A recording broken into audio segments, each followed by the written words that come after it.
Coach's Corner with Coach Jayak on WVON 1690 AM with Matt McGill, Thursdays, January 8th through April 6th, brought to you by GR Energy Services, helping provide energy and gas throughout the USA, and promoted by Hall of Fame coach Bob Huggins. C&B Glass and their MBE affiliate Integrity Glass and Metal Inc., Cassidy Tires with locations throughout the Chicagoland area, the Don Bosco Prep Institute in Crown Point, Indiana, Intersport Global, an independent media and marketing group in Chicago. Bold Moves is the bar. RP Rents at GoRPRents.com, Hill Mechanical, a top Chicagoland and national contractor, and American Rental Services and Great Lakes Lifting Solutions. All right. It is time for Coach's Corner on WVON. J.Eck, what's happening, my brother? Happy Monday. Happy championship night. Here we are, all the marbles on the table for tonight. Big Ten represented in the house, University of Michigan and UConn. You can't ask for two bigger programs, and you can't ask for two bigger names in the game that are going at it. In terms of these institutions that have won national I mean, this is really a big game tonight. Maybe not the two teams that were expected, but I tell you what, when they slated this tournament, you got to say they got it right. I mean, we had in the Final Four here, what do we have? Two number ones and a 2 and a 3. So that's doing about as good as you can get right there. Pretty good guessing, Matt. And it's been a great tournament, and it was a neat format. You know, the Division II champion was Gannon yesterday. Division III was Mary Washington, and last-second shot. And then, of course, the NIT championship last night, Auburn rose from the dead after Tulsa had them beat and snuck one out in overtime. And Charles Barkley had a heart attack, I think, watching the game over at the Gainbridge Fieldhouse. But no, it's going to be a great game tonight. We were going to have Coach Izzo on. I think he might have got hung up a little bit and talk a little bit about the Big Ten, because Coach Izzo is one of those guys that has a lot of longevity and loyalty. And when you think of those two words, he's the master of that. And they had a chance to beat UConn, other than Alex Caravan 3 that he knocked in to knock them out of it.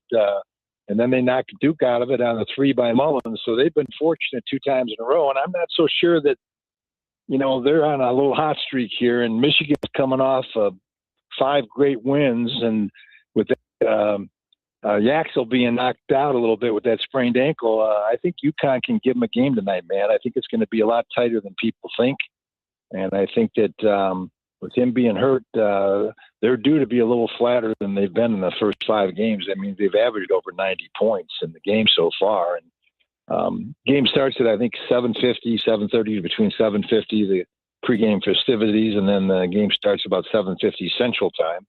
And should be a heck of a game. I still think Illinois could have got in there, Matt.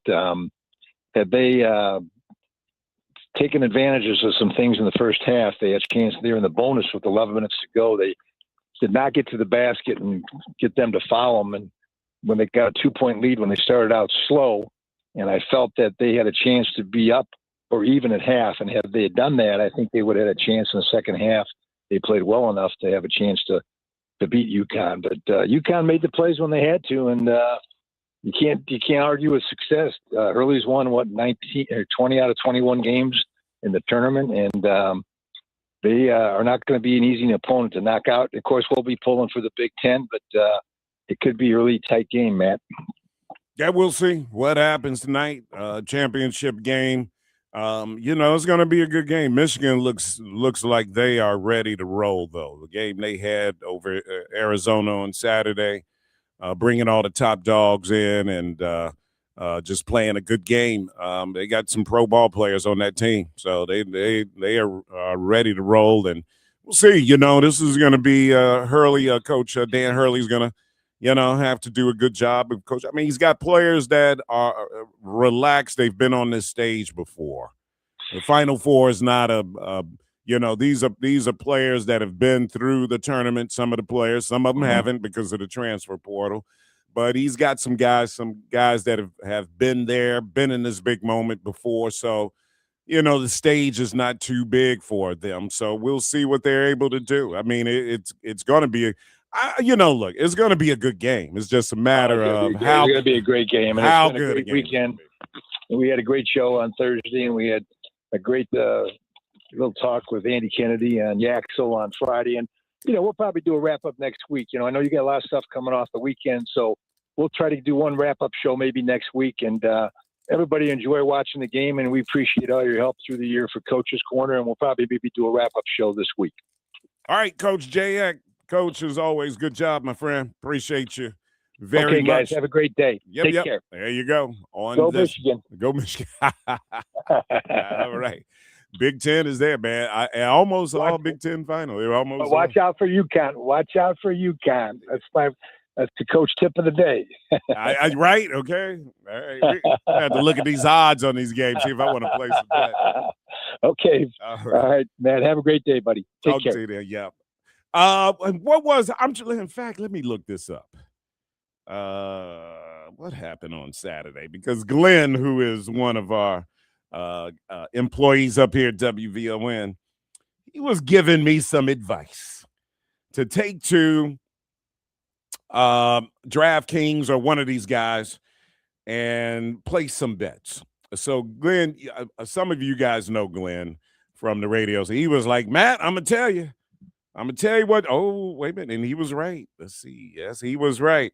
He said, Matt, you want to make some money? He said this to me while we were on 75th Street. Which was a great event, by the way. Everybody that came by in the black on 75th Street, just an amazing event. Absolutely. Again, for the second year in a row, just strong. I'll talk about it when we come back, but just this for the second year in a row, the first half, the weather is rainy, it's wet, and it's cold. And in the second half, people come out strong. And the number of people that came out on a rainy day, it's just very, very impressive, man. So thanks to everybody who does it. But Glenn gave me some betting advice, and I'll share with you guys when we return. Matty Rash in the box running today's show. Annette Flournoy and Logan Page with WVON News, and you at 591-1690. Matt McGill Show. Get up on it, everybody. More from Matt McGill coming up on the Talk of Chicago, 1690 WVON. Chicago's own Avery R. Young brings a bold new sound to lyric opera. Saffronia blends soul, gospel, and funk in a powerful, deeply personal world premiere. April 17th and 18th at Lyric Opera of Chicago. Get tickets now at lyricopera.org. Tuned in to your favorite WVON personalities on Facebook Live? Don't just watch, like it, love it, share it. Every click helps us grow the conversation and keep the community strong. So remember, like it, love it, share it, Chicago. Experience the power, passion, and breathtaking athleticism of Alvin Ailey American Dance Theater live at the Auditorium April 24th through the 26th under the direction of newly appointed artistic director Alicia Graff Mack. 1 legendary dance company, 2 unforgettable programs, 3 spectacular days, and 4 incredible performances. From powerful storytelling to electrifying movement, enjoy Ailey's 5 Chicago premieres, contemporary favorites, and beloved masterpieces. Tickets are on sale now at auditoriumtheater.org. Secure your seats today. Do you owe $10,000 or more in credit card debt or personal loans? With credit card debt at all-time highs, Debt Relief Advocates is urgently notifying consumers of debt relief now being made available, designed to aid consumers with out-of-control credit card debt. Those who qualify and enroll for this relief program will only have to pay back a fraction of what they owe. This is not bankruptcy or a debt consolidation loan. This is a relief program that credit card companies would rather you not know about, as it ends your debt nightmare and saves you lots of money. Consumers owing at least $10,000 in credit card debt or personal loans can now take advantage of this debt relief as the cost of living skyrockets. Debt Relief Advocates has established a relief hotline for you to call to learn what debt reduction you may qualify for. For this free information, call 800-433-8909. 800-433-8909. That's 800-433-8909. Or simply visit godra.com. It's tax season, and by now, I know you're a bit tired of the numbers, but here's an important one you need to hear. $16 billion. That's how much money in refunds the IRS flagged for possible identity fraud. Not all grim news. LifeLock monitors millions of data points per second for your personal information and alerts you to threats that you could easily miss on your own. If your identity is stolen, LifeLock's U.S.-based restoration specialist is going to fix it. Save up to 40% off your first year with the promo code BECK, 1-800-LifeLock or lifelock.com. Terms to apply. It's the afternoon show with Atiba Buchanan and LaDonna Ray. Congressman Jonathan Jackson on the line. I saw a meme that said America will come and get you. When it's about the oil, they bombed in Iran, they've got oil. They bombed in Iraq, they've got oil. They bombed in Libya, they've got oil. And now they bombed in Venezuela, they've got oil. And they even came after Diddy because he had oil. Come on, Congressman. What a great setup. That was good. That was good. It's the afternoon show with Atiba Buchanan and LaDonna Ray. Weekdays at 3 p.m. on the Talk of Chicago, 1690 WVON. Now back to Matt McGill on the Talk of Chicago, 1690 WVON.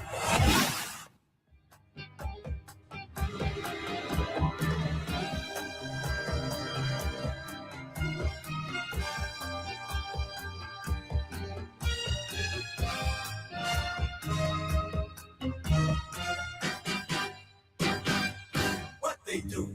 They smile in your face all the time. They want to take your place. The backstabbers, backstabbers. They smiling in your face all the time. They want to take your place. The backstabbers, backstabbers. All you fellas who have some more and you really care, yeah.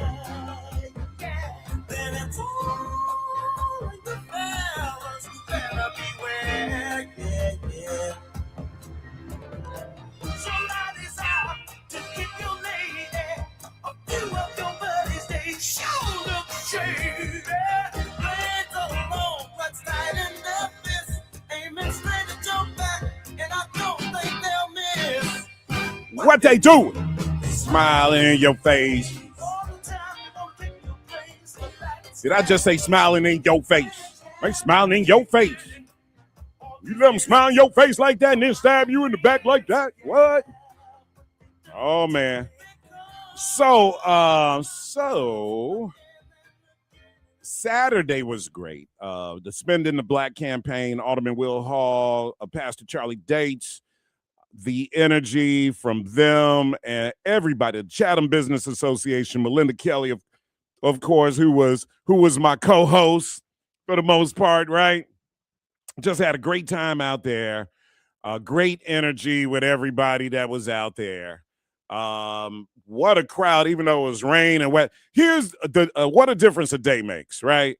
Can y'all imagine if Saturday would have been like Sunday's weather? What a nice day it was yesterday. Man, we could have used that on Saturday. But still, nevertheless, people came out strong. You guys came out strong. Several of our vendors sold out of product, which is the whole purpose of what Spend in the Black was all about. Absolutely all about. Mark Pullins called me up, so he said, Matt, we sold out of the aloe juice and what he sells. So you can go over to his store on 95th Street and get some. But they sold out. Somebody else sold. I mean, there were people that sold out of product out there, guys. So just what a wonderful event it was. And when you talk about Black Power, you talk about adding and spending in the Black, in our community. It was an amazing event, man. Is absolutely nothing bad to say about Saturday except for the weather. That's it. Except for the weather. So just a great celebration of community, public and private, the political side with Alderman Hall, the 6th Ward. It was great to see so many public elected officials out there, as well as people from the community. That combination was good. People got an opportunity to talk to Alderman, and Alderman Hall did his thing, man.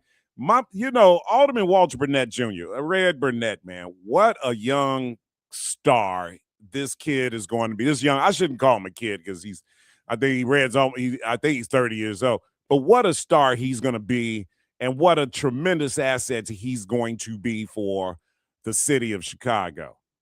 Now, notice I said the city. I didn't say Black Chicago. All right, Alderman Burnett's going to be a tremendous asset for Chicago. Of course he is for Black Chicago, but he's going to be an asset for Chicago.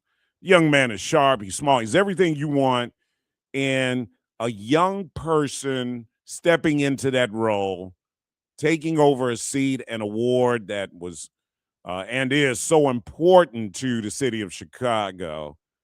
One of these hybrid wards like what the third ward is and what Alderman Pat Dow has to very deftly and skillfully, preside over and manage. Really, there's no better way to put it than manage, because that's what it is. You are managing assets, resources, and people to put all of that together, man. And just really, really, really great to see all of the public elected officials. I'm going to write them down because I know I forgot half of them, but everybody that came out. Cook County Board President Tony Preckwinkle was there. The mayor was there, of course. We got a chance to speak. I know Titus got a chance to say hi to him. And just so many people that are involved in the community. What you saw Saturday at this event, y'all? You saw community. You know, we talk about that all the time on this show about being black and having community presence. You saw community out there. You saw the political part of your community. You saw the activist part of your community. You saw the organization, these nonprofit organizations that are working to do and fill in the gaps where we need resources. They were out there, saw the business community, just so many great business. Met a brother out there that's got a recycling company, and I hope I still have his card around here. If you guys know the brother, please call me at the station and give me his information, because I want to get him on the show. We got him on the show Saturday, but I want to get him back on the show. And this brother has he was doing all the recycling for Saturday. Great, very professional. I think he said second generation, just absolutely amazing. I want to make sure we spotlight him and his business that was out there. My friend who brought us some food from Jamaican Me Hungry, some jerk chicken, man. Chicago's got jerk chicken down, brother. We are lucky, man.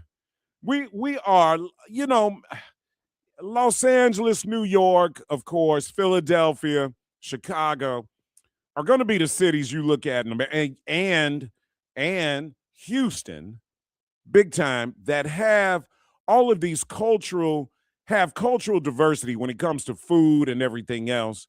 We're lucky, man, that we're in a city, a world-class city like Chicago, that provides us with the cultural diversity and resources that we have. We should be proud. We should be happy about that.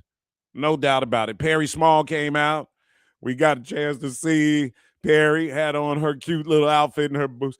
Perry fell. She sat down in a chair and fell. I know y'all heard that on the air, but she was all right. She's a trooper. She got back up.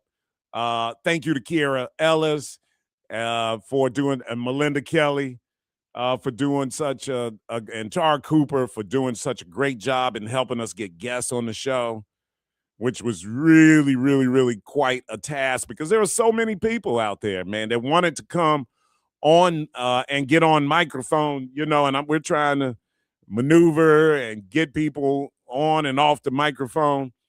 And it was just a great event. And so I can't be more proud of Alderman Will Hall and Pastor Charlie Dates, because they really put this event together. And for the second year in a row, they've knocked it out of the park, man. It's just no better way to put it, no other way to put it. They have knocked it out of the park. This is everything you want to see in your community, everybody. It's everything you want to see from the South, being black, being in Chicago, being on the South Side. This is everything you want to see in the city of Chicago. So we got a lot to be proud of about what happened on Saturday. So you know how we're always talking about, the negative things. Man, when I tell you, we could do 3 hours on all the positiveness and positive energy that came out of Saturday. So definitely This is what you call a win for our community, and the weather can't hold it back. Attorney Ted London was there on hand as well at 773-721-3333. I told him I'll say his phone number every time I mention his name. You know, that's my buddy. I got to, right? And it was just great seeing him out there, you know, because Attorney London really, and I might call him because he really put in words how important it is for everything to happen, what happened on Saturday. He really put it, I'm going to call him up because he does a very good job of wording it in a way that's important. And him as a businessman to be out there and to see all these people around, and these are the people that are his customers too, and should be his customers, and should be at Taylor Wright Dry Cleaning, and should be at all the other businesses that were out there. It was really an amazing event and something for us to be proud of. 1230, 591-1690. I got phone lines wide open. Don't go anywhere because right now, Net Floor Noise got WVON News coming at you. Thank you, Matt. Temperatures are expected to top out in the low 50s. I'm in Illinois, and here's what's happening. WNBA superstar Angel Reese is packing up and heading to Atlanta. The Chicago Sky agreed to trade Reese to the Dream in exchange for 2 first-round draft picks. Reese was selected with the 7th overall pick in the 2024 WNBA draft. The trade comes after Reese heavily criticized the Sky franchise at the end of last season, saying it was non-negotiable for her that the team get great players. The second annual Spend in the Black event was a major success Saturday as more than 120 Black-owned businesses lined 75th Street in the city's Calumet neighborhood. WVON's Matt McGill broadcast live from 75th Street. He spoke with co-founders, Pastor Charlie Dates of Progressive Baptist Church, as well as a ton of leaders, shoppers, and other organizers. Every community keeps their dollars. The Chinese community, the Jewish community, the Polish community, the Mexican community, you name it. They are looking out after each other. And that's what we're doing out here today. We're looking out for each other, keeping the dollars turning within our community. This is our Black Wall Street. It is. Chicago Mayor Brandon Johnson was there to show his support. We are lifting up the value of spending in Black, and this annual event, an opportunity for us to come together to highlight the work that is happening along this business corridor. It's a remarkable testament to what we're building across the city. Last year, Spend in the Black generated more than $1 million. This year, co-founder, 6th Ward Alderman Will Hall is hoping to top that. Well, part of the South suburbs had to boil their water before using it. A boil order ended early this morning for parts of South suburban Hickory Hills. The city says the boil order expired at 5 a.m. and water is now safe to drink and use. It was issued due to pressure valve failure. If you're planning to join the Juneteenth opening ceremonies at the Obama Presidential Center, tickets are going on sale soon. Founding members can purchase theirs starting April 21st. The general public can start buying tickets on May 6th. Admission is $30 for adults and $23 for children ages 3 through 11, and children 2 and under get in free. The Obama Center is set to open this summer to mark the Juneteenth holiday. That's a look at our news now on 1690 WVON. WVON News Time, 1233. This is Kamini Khan, certified financial planner professional. For the past year, I've been on a mission to change lives and build wealth in our community. Together, we're changing the paradigm. This year, I'm back with a new series, Wealth Strategies, Money Talks. Join me every Tuesday at 8:30 a.m. on the Rufus Williams Show as we have thoughtful discussions around building wealth in our community. We'll discuss topics like investing, savings, tax strategies, retirement, and all things money. Yes, that's Tuesday at 8:30 a.m., so set those alarms. Also, be sure to check out the podcast at WVONWealthShow.com. Komini Khan is a certified financial planner professional with Optimal Planning Partners in alliance with Equitable Advisors, LLC member SIPC in Oak Brook, Illinois. For more information, please call 630-575-5046. Bond TV's Friday Nights of Premieres continues this Friday. Don't miss Newburgh Sting. Just outside New York City, Newburgh Sting explores a controversial FBI operation that made national headlines and still raises questions today. In 2009, 4 men from a struggling town were drawn into a terror plot only to discover the plan was orchestrated by the very person leading them. Was specifically designed to turn them into terrorists. This is real life. How could you prey on your own American people? Featuring never-seen-before footage from the hidden cameras, Newburgh Sting pulls back the curtain on surveillance, manipulation, and the blurred lines between justice and entrapment. This is more than a headline. It's a story that challenges what we think we know. Newburgh Sting, streaming now on Vaughn TV. Watch on Roku, Amazon Fire, Apple TV Plus, the WVON app, or at VON.TV. Vaughn TV, for the culture, by the culture.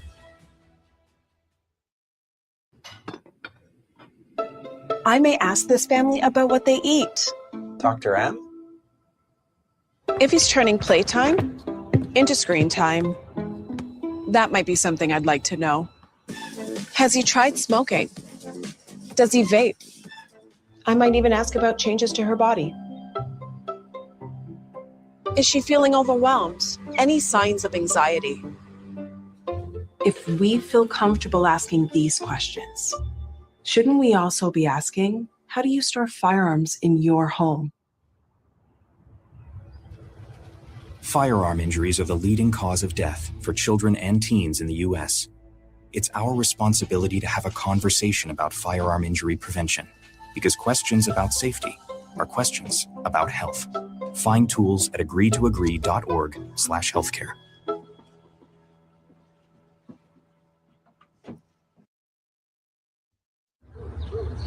I'm Sally, a volunteer at United Way. I'm asking people around the neighborhood what they think this place needs. Excuse me, hi. What do you think this place needs? I'd like to see more parking. More playgrounds. Free movies. That's easy. Better restaurants.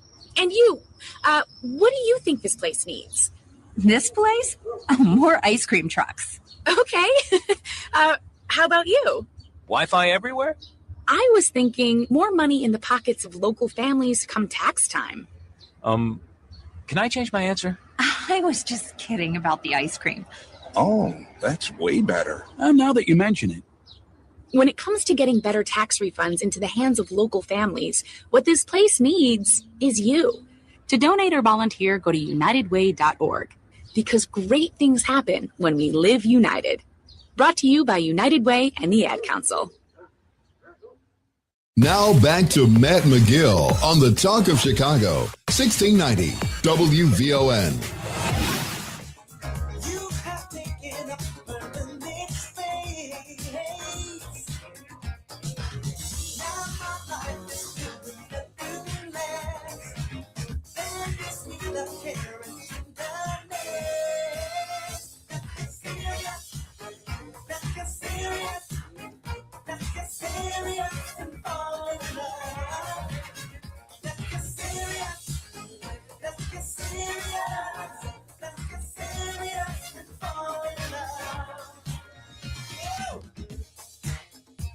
So, Saturday, of course, everybody in Illinois, we're rooting for the Fighting Illini in their game against UConn. I told y'all UConn ain't nobody to play around with.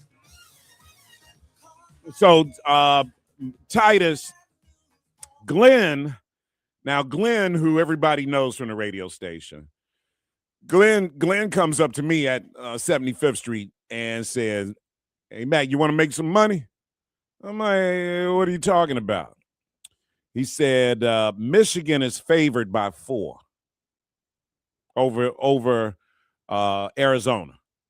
He said, man, take $40, put it on Michigan to win by 12.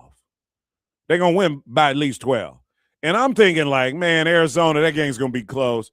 Man, they're going to – and then parlay it. He gave me a whole rundown, the parlay and everything. Guess what? He was absolutely right on everything, man. He was correct because Michigan won by 15?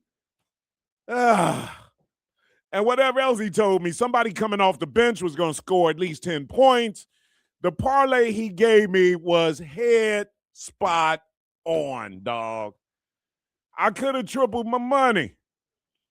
So I think we need to have Glenn on once a week to do his own sports betting segment here where we can do some prop bets and figure out what the hell is going on. He was absolutely correct. Now, of course, everybody wanted Illinois to win, right? I got to admit, y'all, I wasn't one of them. I wasn't feeling Illini this year. And I know I might be, taking the pro-black thing too far because I just don't see enough players from the south or west side of Chicago on that team. They're like Eastern Europe, Stojakovic and all these cats that are from Croatia. You know what I'm saying?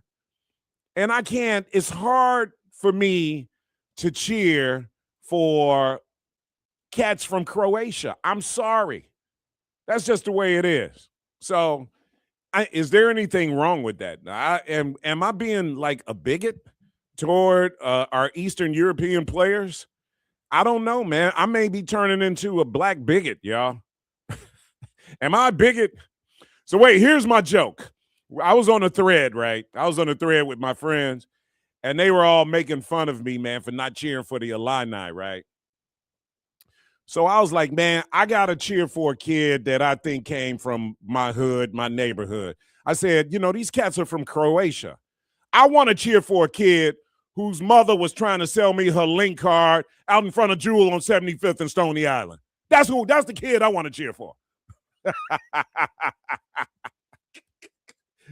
I want to cheer for a kid I know that went through the turnstile at the Red Line Station on 95th. You see what I'm saying? You feel the connection. I'm having fun with it. But really, what makes you cheer for your state team? That they got players from your state on them. That's what makes you proud. Is it just because we're from Chicago and we're living in Illinois? Is that why you cheer for Illinois? Because you live in Illinois? I cheered for Illinois over the years because the players on their team, they had at least one or two from the south or west side of Chicago. And that made me want to cheer for them. Audie Matthews back in the day. You know what I'm saying? Levi Cobb went to Morgan. This is before y'all time. Levi Cobb was at Morgan Park. They gave you a reason to want to cheer for your state team, man. It's hard to cheer for a bunch of guys that are from Europe, Eastern Europe, and they're wearing the Illini jersey. Yeah, I don't know. You tell me. I mean, look, Michigan, who's playing in the champ. Now, think of the irony of this. The University of Michigan, that's playing in the championship game tonight, has more players from the Chicagoland area on their team than Illinois does. That doesn't make sense. And they're playing in the championship. So you tell me what makes sense. If I'm lined up, if my heart is in the wrong place, y'all can just start calling me the bigot, But am I lying? I mean, when you cheer for your state team, why did we want DePaul to win back in the day? Because they had all these players from the south and west sides of Chicago. When Mark Aguirre decided to go to DePaul, everybody in Chicago became a DePaul fan. Everybody. See, I was a little kid watching DePaul before everybody else was, when they had Dave Corzine on the team. The mean Corzine. And then Mark Aguirre signed, and then everybody in Chicago, every black person in the city of Chicago was cheering for DePaul back in 1979.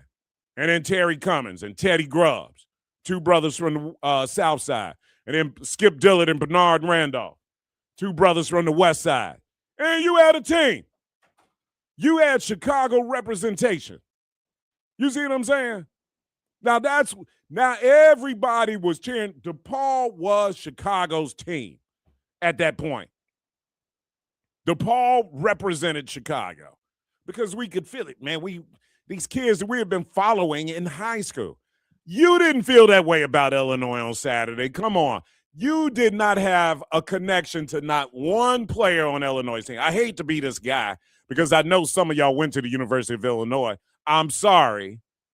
I hate to be the guy that's blowing up your little Fighting Illini bubble because y'all made it to the Final Four with Eastern Europeans that are almost 30 years old. These guys are old, too. Y'all didn't know that, did you? I hate to be that dude. But anyway, Anthony, welcome to WVON. What's on your mind? Hey, Matt, can you hear me? Yes. Okay, Matt. Don't feel bad, Matt, because All right, brother. I can't, man. You got what? You're back. What, brother? What? Where are you? Wait, this dude is on the assembly plant at the Ford Motor Plant putting a Taurus together, and he's calling. He's at the Torrance stamping plant working on an expedition. Yeah. Matt, can you hear me? Hey, can you hear me, Matt? Yeah, man. What the hell are you doing? Building a car? The hell is going on? Earl, welcome to WVON. What's on your mind? What's up, man? How are you, man? Doing good. What you up to? I tried to get down there to see you Saturday, man, but I go to Bauschine and I had my nails done, and man, you know, when you have your nails done, it takes a while to get there, so I had to leave, so I didn't get an opportunity to come see you. But I'm the brother that called you last week about the loitering problem. I stuck my head in the Bauschine. I was in. Yep. Yeah. Okay. You talking about right there on what's going on You talking about on 75th? on 75th? Yeah, George. George, that's you know I grew up with George, man. Oh, did you? Okay. George Hayes, Yeah, George Hayes grew up like a block away from me, man. George was a legend, brother. I mean, you probably don't know this, but George was a badass, man. He was everybody's big brother. He was older than my big brother, and my big brother's like age group. George was a couple of years older than my big brother, right? So if anybody picked on me, of course, I went to my big brother, right? And my big brother would would come and fight for me. But if somebody went and messed with my big brother and his friends in his age group, they went to George, man. And let me tell you, George fought everybody and won. And won. I can see that. I can see that. Brother, George and George liked fighting. He was left-handed too. Pow. Man, George was a badass. And he could shoot hoop. Man, George was woo. And have you ever seen George step? No, because I know everybody in there step. So George is a man. George is that's a legend, man. Next time you go in there, you tell him, hey, man, I heard you were a legend on 47th Street. Yes, he was. Okay, well, let me tell you what's going on with the Illini, man. And it dates back to like the late 80s, early 90s.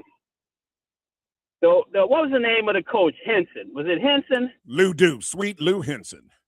Lou Henson, right? And when he was a coach, you had Jimmy Collins, who was basically the connection to Chicago. Oh, ain't no doubt about it. I know. Mm-hmm. When Lou Henson decided to retire, what did Illinois do? Did they get that job to Jim Collins? No, yep. It was embarrassing. Nope. It was embarrassing. He ended up having to go to UIC to coach. Now I'm not a conspiracy theorist, but I believe when that happened, they lost their connection to the city of Chicago. Look at the number of Chicago players that have gone elsewhere. Well, they made up for it though, because if you remember, hold on. Let me get this next sentence out. Hold on.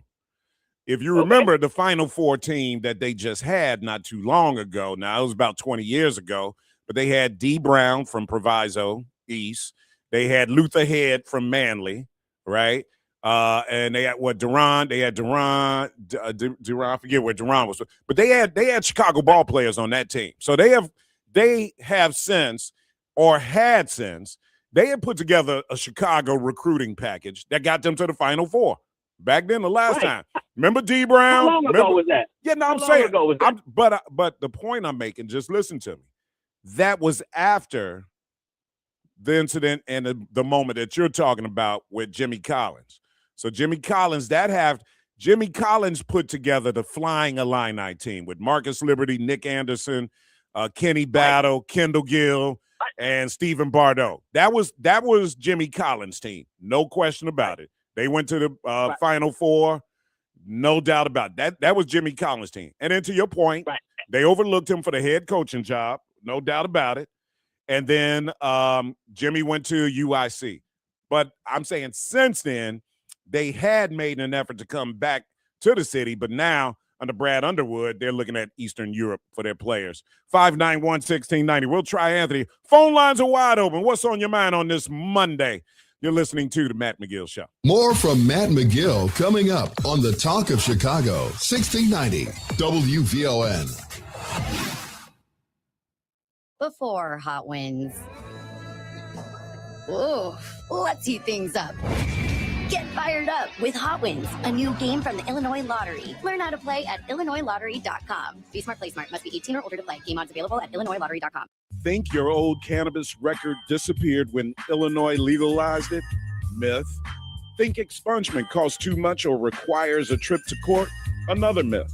Here the facts. New Leaf Illinois can help you clear your cannabis record plus other eligible records for free. Join Rufus Williams and New Leaf Illinois for a special takeover of the WVON Morning Show Monday, April 20th at 8 a.m. Learn the truth about clearing your record and how you can turn over a new leaf. It's tax season, and by now, I know you're a bit tired of the numbers, but here's an important one you need to hear. $16 billion. That's how much money in refunds the IRS flagged for possible identity fraud. Not all grim news. LifeLock monitors millions of data points per second for your personal information and alerts you to threats that you could easily miss on your own. If your identity is stolen, LifeLock's U.S.-based restoration specialist is going to fix it. Save up to 40% off your first year with the promo code BECK, 1-800-LifeLock or lifelock.com. Terms to apply. Do you owe $10,000 or more in credit card debt or personal loans? With credit card debt at all-time highs, Debt Relief Advocates is urgently notifying consumers of debt relief now being made available, designed to aid consumers with out-of-control credit card debt. Those who qualify and enroll for this relief program will only have to pay back a fraction of what they owe. This is not bankruptcy or a debt consolidation loan. This is a relief program that credit card companies would rather you not know about, as it ends your debt nightmare and saves you lots of money. Consumers owing at least $10,000 in credit card debt or personal loans can now take advantage of this debt relief as the cost of living skyrockets. Debt Relief Advocates has established a relief hotline for you to call to learn what debt reduction you may qualify for. For this free information, call 800-433-8909. 800-433-8909. That's 800-433-8909. Or simply visit godra.com. Have you checked out WVON's digital streaming network, Vaughn TV? It's everywhere on Roku, Apple TV Plus, Amazon Fire, on the WVON app, and at VON.TV. Vaughn TV. It's cultural content on purpose. Hey, Alexa, play WVON 1690 AM. Getting WVON 1690 AM station from iHeartRadio. Try it out for yourself. America is listening to WVON. Now back to Matt McGill on the Talk of Chicago, 1690 WVON.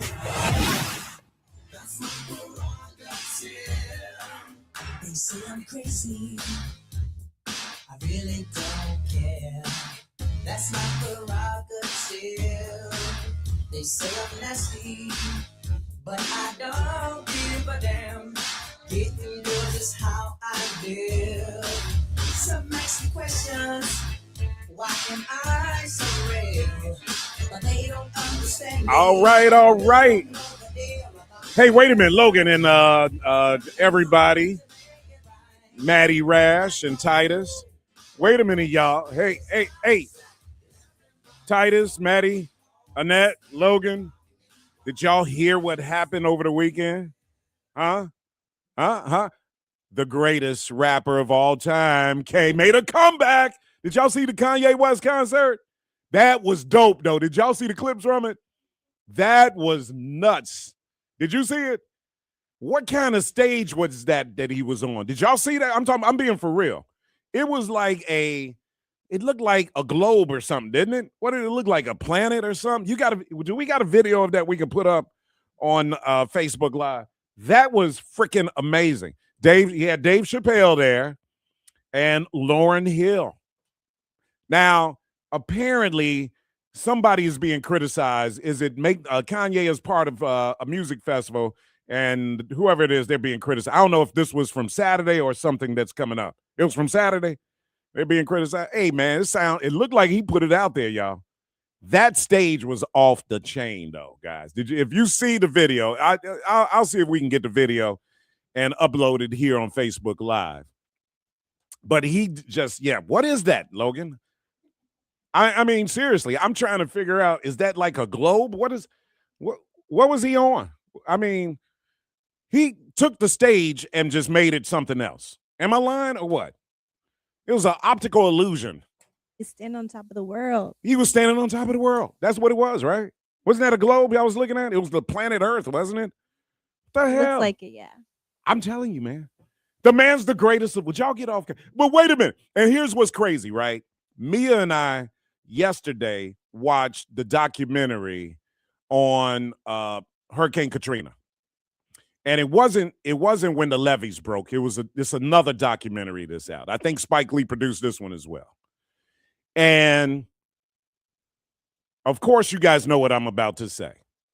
In this moment where this documentary was focusing on what was really behind what happened, why this group of people were left in New Orleans, basically underwater, all of their possessions and belongings underwater, resources were slow to get to them. People died. They got hurtled into the Superdome, which was terrible, absolutely terrible. Because you're talking about now they're in this big facility, the Superdome, with just, toilets not working and just the smell of, they say it was just absolutely disgusting, right?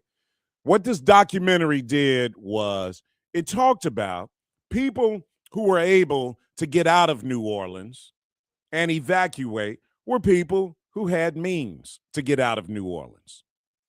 So there's people who had money, who had cars, who had access to cars or transportation. They really didn't have an evacuation plan for poor people. And it was the black people of New Orleans that we saw in the city when everybody else had made it out of the city. It was the poor black people who were trying to wade through the water, trying to make their way to the Superdome, lost all of their possessions. It was the poor black people. So it wasn't, when you try not to make things about race, sometimes things are about race, and America doesn't even realize that this is happening to these people because they're black, because they've been oppressed, because they have not been resourced. They have not been taken care of by their country. Now, I will say, because me and I, as we were watching it, some black people did not want to leave. So some poor people just have to realize you got to go. You got to go. And some people just refuse to leave New Orleans, right? But the lack of response, and I don't know that there could have been a response under those conditions that could have helped people, but it looked like it was about race. And you know what they showed on this documentary while we were watching it? They showed that clip, that fundraiser of Mike Myers and Kanye West standing there, and you could see Kanye was just chomping at the bit. He couldn't wait for his opportunity to say, Mike Myers did his little thing and said, and Kanye was staring at that camera, brother, chomping at the bit and said, George Bush doesn't care about black people. And you know what's interesting? Every black person in this country felt every word of that. Felt it. And was putting it, tell him, Kanye. And so I always want to remind people how dismissive we are of each other, black people. So we make fun of Kanye, toss him to the side. He's crazy. Oh, forget about him. But just remember, this brother was speaking the words that you wanted to say when black people in New Orleans were getting swept away by water, losing their lives and their belongings.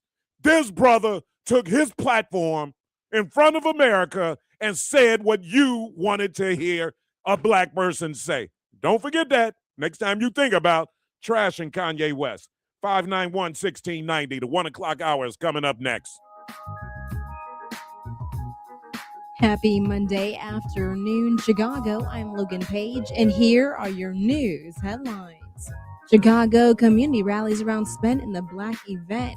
2 officers hurt in multi-vehicle collision in West Suburb. President Donald Trump said the rescue of 2 American airmen in Iran was a historic operation. National news from the Black Information Network is up next on Chicago's only urban talk radio station, WVON 1690, Berwyn, Chicago.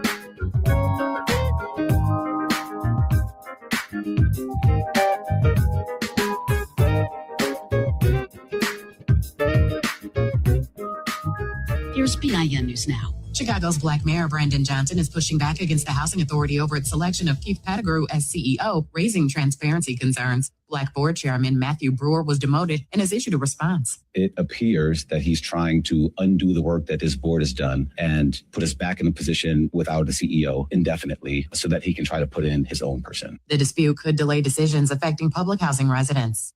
President Trump warned Iran that its energy infrastructure is at risk as the deadline to open the Strait of Hormuz is here. He says there will be severe consequences without a deal, but suggests one could come today. A White House briefing is set for 1 p.m. Eastern. And actress Gabrielle Union is mourning the loss of her father after a years-long battle with dementia. Union has spoken about watching his memory fade and the emotional toll of caregiving. Get BIN News Now on demand 24/7 on the iHeartRadio app. Here's Terry McCready. Maryland's Democratic Black Governor Wes Moore is warning that the U.S. could be lurching again into another forever war paid by the American people. During an appearance on CBS's Face the Nation, he compared the Iran war to the war in Afghanistan. We lost over 2,400 American lives, and we did it because we said we wanted to change the Taliban. Mm-hmm. And 20 years later, you know who's in charge of Afghanistan? The Taliban. Moore added that while President Trump touts the success of Operation Epic Fury, he has yet to acknowledge the fact of the long road ahead. It comes as the war in Iran is now heading into a 6th week. The Pentagon says over 300 service members have been injured during the war so far and over a dozen killed. But of course, in the United States of America, during the Trump presidency, costs haven't gone down, costs have gone up. And we can thank the Trump tariffs for imposing thousands of dollars in additional costs on everyday Americans, small business owners, and farmers throughout the country. All right, during the Democratic National Committee briefing last week, Black House Minority Leader Hakeem Jeffries blasted Trump's policies, saying they're harming American livelihoods and wallets. He also argued the president's military operation in Iran is increasing costs for Americans with higher prices at the pump.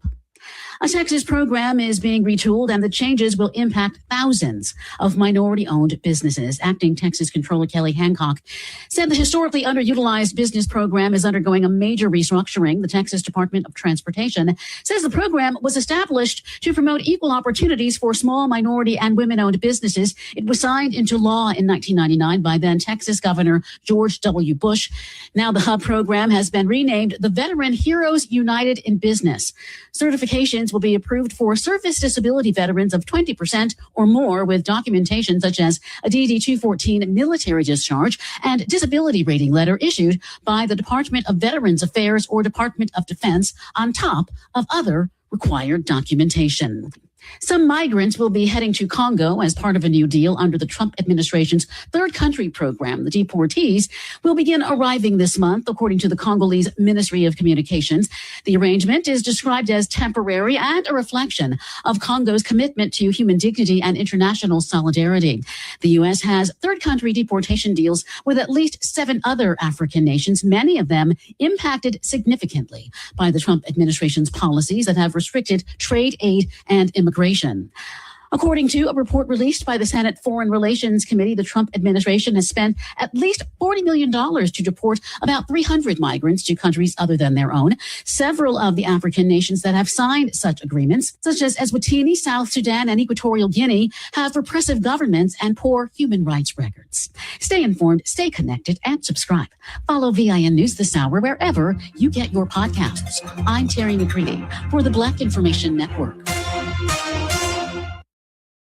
If you are caring for someone with Alzheimer's or dementia, you are not alone. You can find support, resources, real conversations, and guidance at the 4th Annual Release the Silence Conference, hosted by the Alzheimer's Association Illinois Chapter. This free conference is Saturday, April 25th, 10 a.m. to 2:30 p.m. at the UIC Forum in Chicago. Join the conversation. Register at alzillinois.org/release the silence. That's alzillinois.org/release the silence. WVON, media sponsor and proud partner.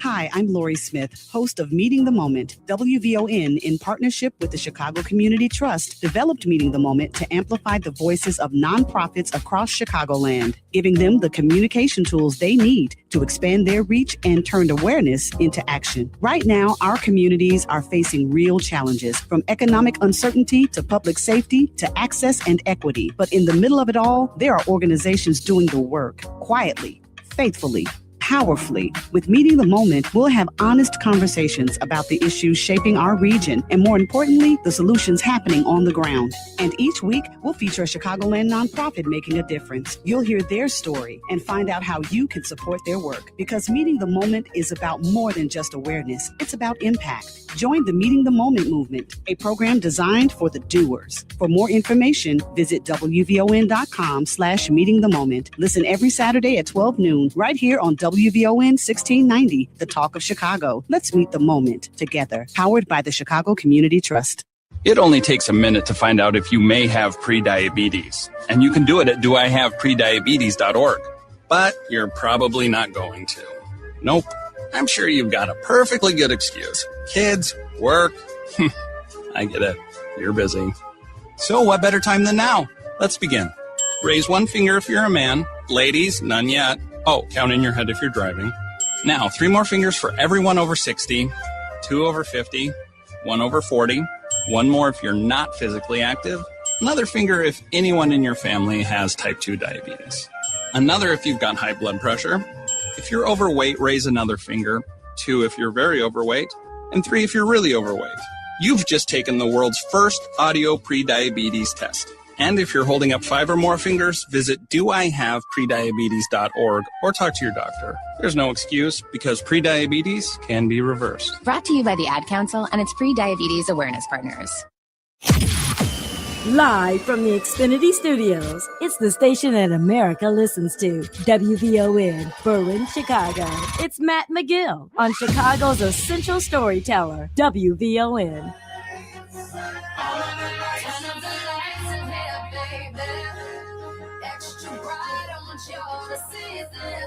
Turn up the lights in here, baby. You know what I need. Want you to see everything. Want you to see all the lights. Fast cars, shooting stars, all of the lights, all of the lights. All right, we're back. Randall McFarland. I'm pissed too. The Chicago Sky traded Angel Reese to Atlanta for 2 first-round draft picks. Those draft picks gave them will bring them Juju. All right, I'll take Juju Watkins. That wouldn't be a bad trade. At the end of the day, if that winds up being Juju Watkins, basically for Angel Reese, okay now. What happened? Do we know what happened between Angel Reese and the Sky? Why did this relationship go south? Because it seemed like when she came here, everybody was a big fan. The Chicago Sky, they were drawing fans. What happened between Angel Reese and the Chicago Sky, y'all? Why did that relationship go south? Randall, I'm not sure, but I'm with you. I'm an Angel Reese fan, y'all. I'm going to be honest with y'all. Angel Reese, man, is, Logan kind of looks like Angel Reese a little bit, doesn't she? You look at you got a little Angel Reese in you. Hold on. Can we get this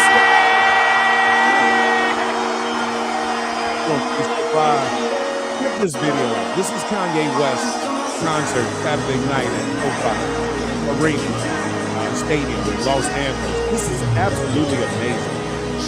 What the hell, bro? Kanye is bad. Oh my goodness.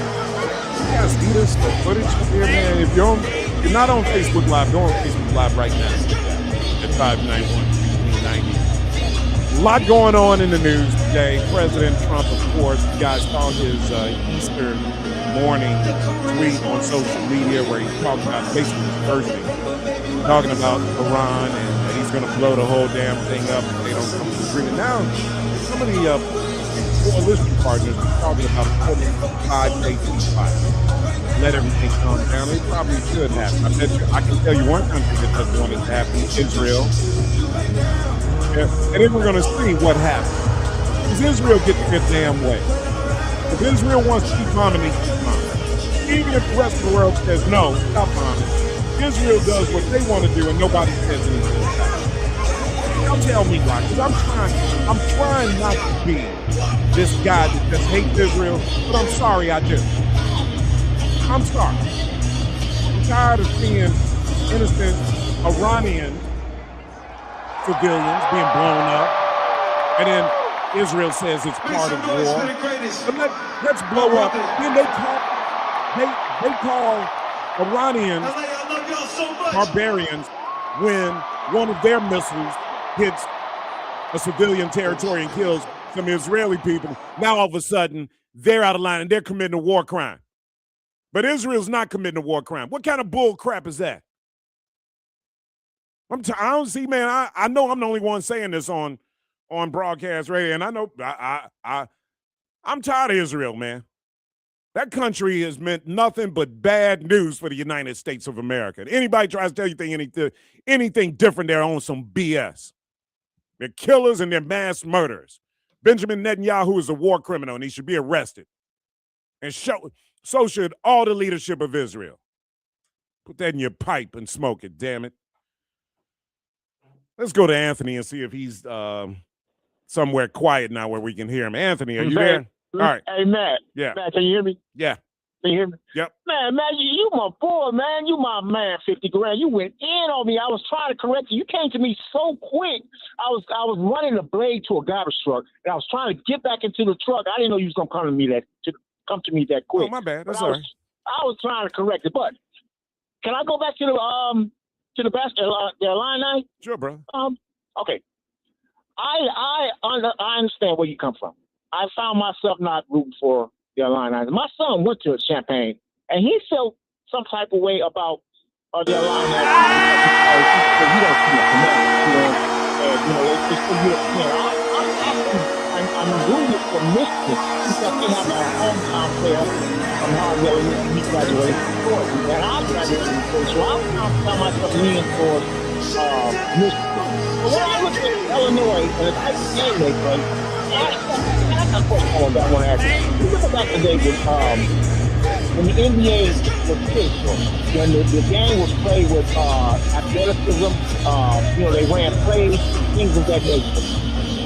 During the late 90s and the early 2000s, did you know, like, a lot of European players, it was kind of European players to come over back then. But they was afraid of the game because it was so physical back then. I think this is why the NBA did what they did to the game of NBA. They took the functionality out of it, and they made it all about spot up two. And that thing about the NBA, I do not like. It's like you just come down, somebody go to the corner, and you just pulling up threes all day.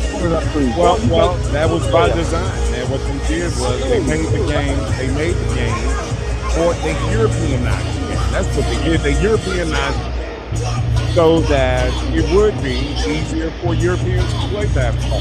See what was going on in the NBA. The NBA was becoming not only physical. The NBA was becoming too hood. It was becoming too hood.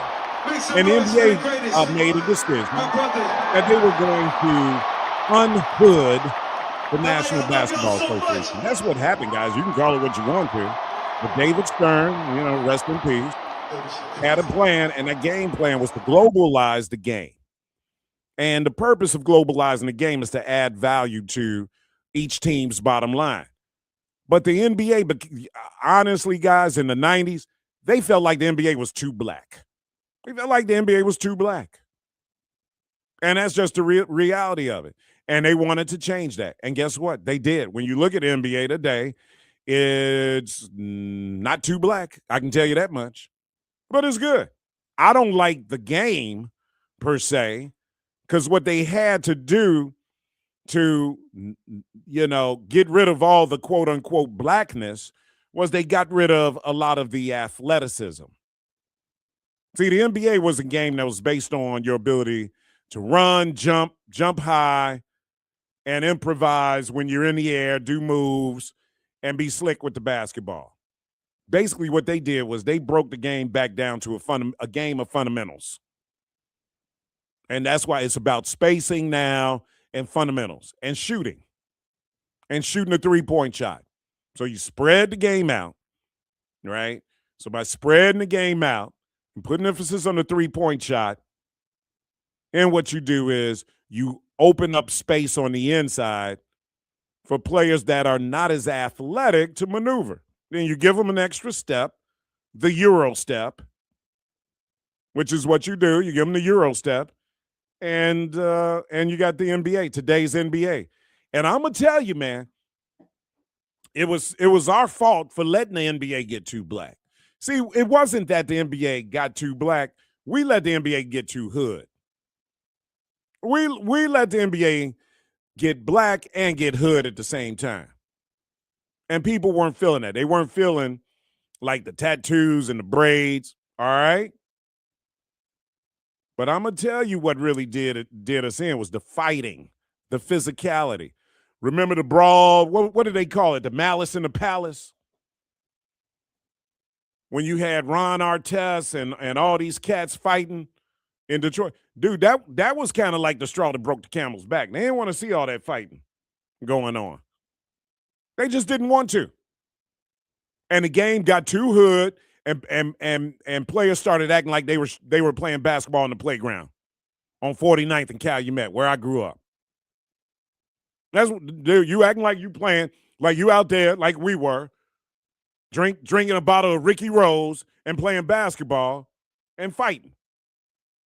Because that Wild Irish Rose made you want to fight. And see, that's what the NBA was turning into with all these brawls and all the fighting. That's what it turned into. And guess what? They said, no, this ain't 49th and Calumet. This is NBA. This is going to be a global brand, and Michael Jordan's going to help us make it a global brand.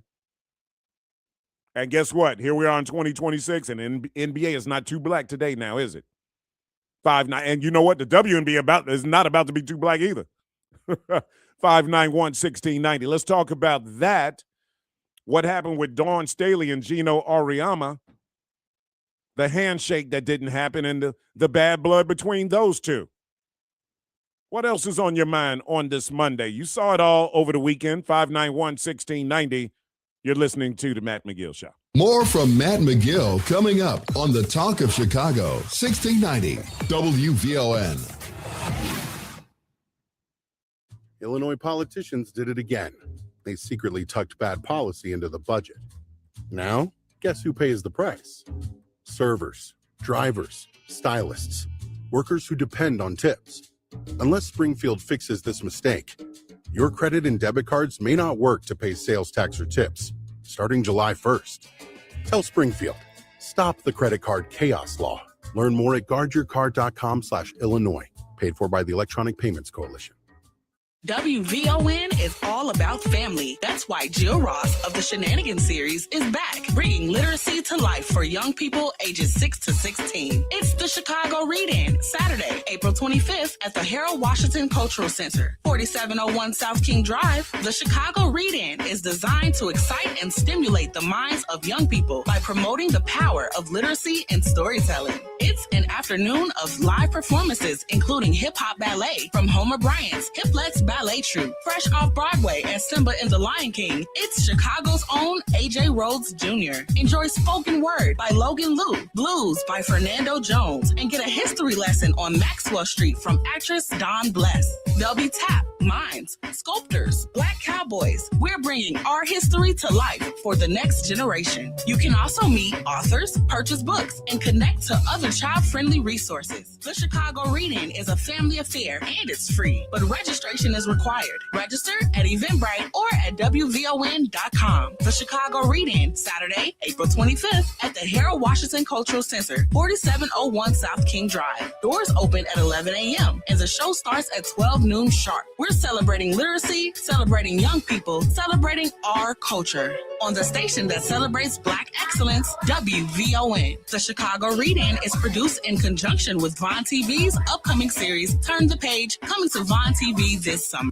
Experience the power, passion, and breathtaking athleticism of Alvin Ailey American Dance Theater live at the Auditorium April 24th through the 26th under the direction of newly appointed artistic director Alicia Graff Mack. One legendary dance company, 2 unforgettable programs, 3 spectacular days, and 4 incredible performances. From powerful storytelling to electrifying movement, enjoy Ailey's 5 Chicago premieres, contemporary favorites, and beloved masterpieces. Tickets are on sale now at auditoriumtheater.org. Secure your seats today. Do you owe $10,000 or more in credit card debt or personal loans? With credit card debt at all-time highs, Debt Relief Advocates is urgently notifying consumers of debt relief now being made available, designed to aid consumers with out-of-control credit card debt. Those who qualify and enroll for this relief program will only have to pay back a fraction of what they owe. This is not bankruptcy or a debt consolidation loan. This is a relief program that credit card companies would rather you not know about, as it ends your debt nightmare and saves you lots of money. Consumers owing at least $10,000 in credit card debt or personal loans can now take advantage of this debt relief as the cost of living skyrockets. Debt Relief Advocates has established a relief hotline for you to call to learn what debt reduction you may qualify for. For this free information, call 800-433-8909. 800-433-8909. That's 800-433-8909. Or simply visit godra.com. It's tax season, and by now, I know you're a bit tired of the numbers, but here's an important one you need to hear. $16 billion. That's how much money in refunds the IRS flagged for possible identity fraud. Not all grim news. LifeLock monitors millions of data points per second for your personal information and alerts you to threats that you could easily miss on your own. If your identity is stolen, LifeLock's U.S.-based restoration specialist is going to fix it. Save up to 40% off your first year with the promo code BECK, 1-800-LifeLock or lifelock.com. Terms to apply. Now back to Matt McGill on the Talk of Chicago, 1690 WVON.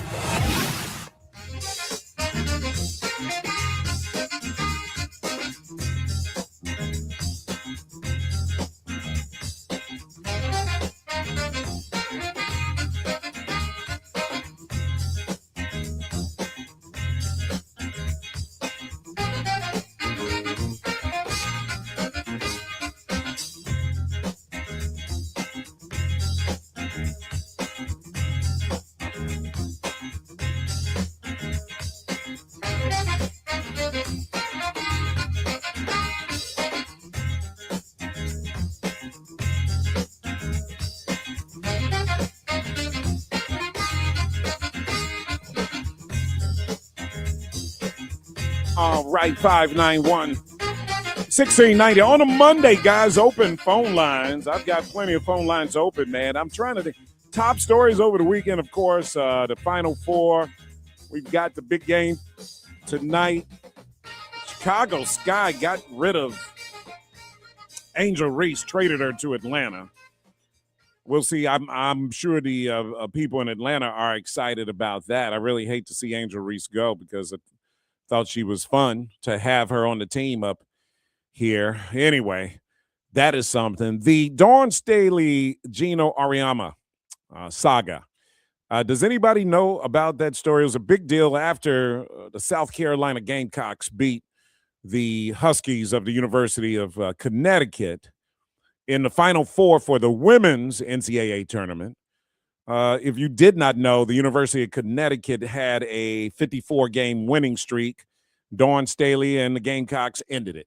Bottom line, seemed like there was some bitter feelings going on there. The handshake didn't happen, and there's what happened and the story behind The why it didn't happen, it depends on whose side of the story you listen to, but it really did look like Dawn Staley was upset, mad, and angry about it. And I think it impacted her team's play yesterday. They got blown out by UCLA.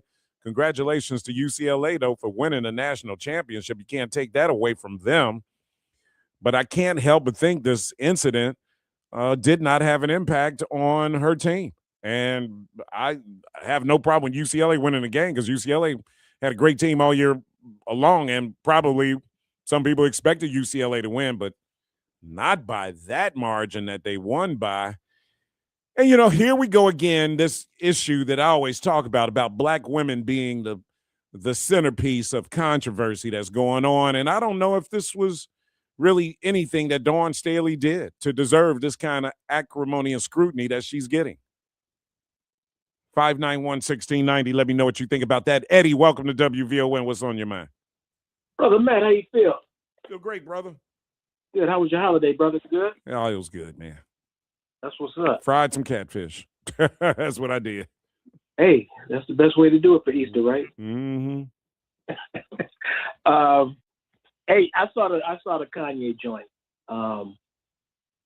And I got to be honest with you, bro. Now, Kanye, let's go over it. He said everything you said, which about he definitely came to the defense of the people in New Orleans. He fearlessly called out George Bush at a time where people were losing careers for speaking out against George Bush. The Dixie Chicks damn near lost their whole career for speaking out against George Bush. But he did that. He met with Donald Trump on several occasions, brought Jim Brown to the mix, had on a MAGA hat.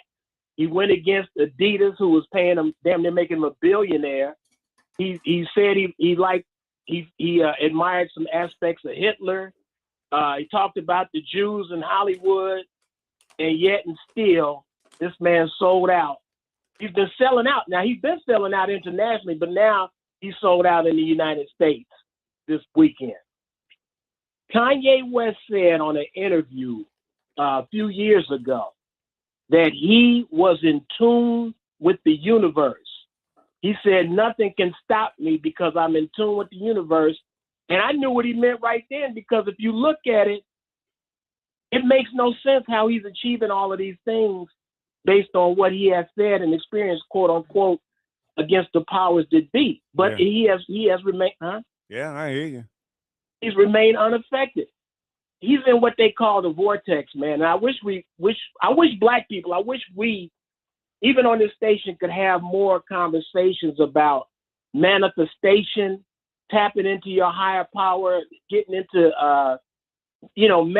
actually we have powers. We have the God within us, but we're so inundated and captivated by this day-to-day man-made BS that we don't tap into our inner greatness. And Kanye West has been able to do that. I got to be honest with you. Donald Trump has been able to do that. Oh, yeah, I hear you. And so is Barack Obama. These cats do things that you normally look at all the charges that Donald Trump should have been gone. I hear you. I mean, come on. Any other cat facing what he faced would have topped the plea deal, give me a couple $1 billion, and I'll never run for president again. He basically said, F y'all, I'm going to be president anyway. So how much of what Donald Trump is able to do? And I agree. I mean, look, I criticize Donald Trump every day, but at the same time, I have given him credit for doing exactly what you're talking about doing. He has basically, and I've said this years ago, Donald Trump has played the hand that he was dealt, and he's unapologetic about it. He's played the hand that he was dealt. You guys are going to make me, you're going to have me be born into a white family that is rich in New York, in the dog-eat-dog business of commercial real estate, right? Which is a business that a lot of people will tell you values and ethics and morals are at the bottom of the priority list. You're going to put me smack dab in the middle of when I'm 18 years old, I'm going to have my father's going to give me a couple of Manhattan's high-rise buildings to own. Then and y'all going to tell me I can live this life and be the playboy and pretty much get my way. I can cheat people out of money and not go to jail. I mean, to some degree, should we be blaming Donald Trump for being Donald Trump? Should we be blaming him for acting the way that he does? It really is amazing to me. I would have never thought that Donald Trump would have became president of the United States. And to your point, maybe he's the one that's really in tune with the universe more than we are. Maybe he is. He is. That's what I'm trying to tell you. To me, he is. Obama is. Kanye is. Hillary Clinton is. I'm telling you, man, I've been watching these cats very closely. And actually, I can even tell you some things that I've been able to manifest by adapting. Yeah, Hillary Clinton, though, I think. I don't know if I would put Hillary up there as much as I would put Bubba up there, right? I think I'd put Bill up there a little more than I would put Bill should have been gone, brother. But then let me ask you this. Would you say the same thing about Hitler? Because absolutely. Two people on that list you talk about, because Kanye talks about Hitler and Donald Trump studied Hitler. Matt, it's like this. Hitler was a prisoner and an outcast in jail. And he went from that and rose to having all of Germany believe in him and touting a race of people that he wasn't even a part of. Yeah, that's right. And he had everybody afraid of him, and he was a meek little man. Right. Well, yeah, he tapped into this. Do you know Hitler damn near conquered the world? Yeah, he damn near did. He was reckless. He was reckless. I mean, he showed like his lack of understanding the universe is probably what brought him down. But to your point of what he accomplished and understanding the human psyche, this is not dissimilar to what Donald Trump does. I agree with you. And if we're going to connect that to Barack Obama and Bill Clinton and Kanye West, maybe so, not so dissimilar. It's understanding the psyche of human beings and human sensibilities, right? And that's what Oprah did it too. Yeah. She put that was the whole secret thing. I'm telling you, man, it exists. There's a power that we have, but we have to tap in. All human beings have it. It's not a black or white thing. No, I hear you, man. Good call. That's a good one. I'm out of time here. 1:31. Logan Page, WVON News coming up next. Hope you're having a marvelous Monday afternoon, Chicago. I'm Logan Page, and here's what's happening in your local and national news. Hundreds of Chicagoans came out to support and shop at this year's Spend in the Black along 75th Street in Chatham Saturday. WVON's Annette Flournoy has more. Could y'all make some noise? Clap y'all hands. It is now officially open. Spend in the Black. God bless y'all. Organizers say this year's Spend in the Black was a major success with more than 120 Black-owned businesses from pop-up tents to beauty, fashion, and food. And there was no shortage of city and state officials, including Lieutenant Governor Juliana Stratton. We know that supporting our Black-owned businesses is one of the ways that we fuel the local economy, we create jobs, and we make sure that we build generational wealth. Chicago Mayor Brandon Johnson gave a proclamation to founders 6th Ward Alderman Will Hall and Pastor Charlie Dates of Progressive Baptist Church. This is not just for one moment, but this is for the entire city of Chicago, and this moment will live throughout the next generation. So God bless you. Congratulations. Spend in the Black generated more than $1 million last year. This year, organizers are hoping to top that. Annette Flournoy, Our News Now, 1690 WVON. In other news, 2 officers are heard following a multi-vehicle crash in West Suburban Cicero. The collision happened this morning at the corner of Cicero and Roosevelt. Authorities say 3 vehicles were involved, including a squad car. There's no word yet on the conditions of the officers involved in the crash. Cicero Avenue remains closed between 14th Street and 5th Avenue. The CTA number 54 buses have been rerouted in both directions. In other news, President Donald Trump said the rescue of 2 American airmen in Iran was a historic operation. He explained that after their F-15E jet was drowned, he immediately ordered a full military effort to bring them home. The risky mission concluded Saturday with the recovery of the 2nd crew member. Trump noted that 155 U.S. aircraft were involved and praised Joint Chiefs Chairman General Dan Raising Cane for his leadership. And the Artemis II crew are preparing to make history today. They are expected to break the record for the furthest distance traveled by humans away from Earth. Good morning, Houston, from Inside Integrity, 215,049 miles away from Earth and 12,712 miles from the moon.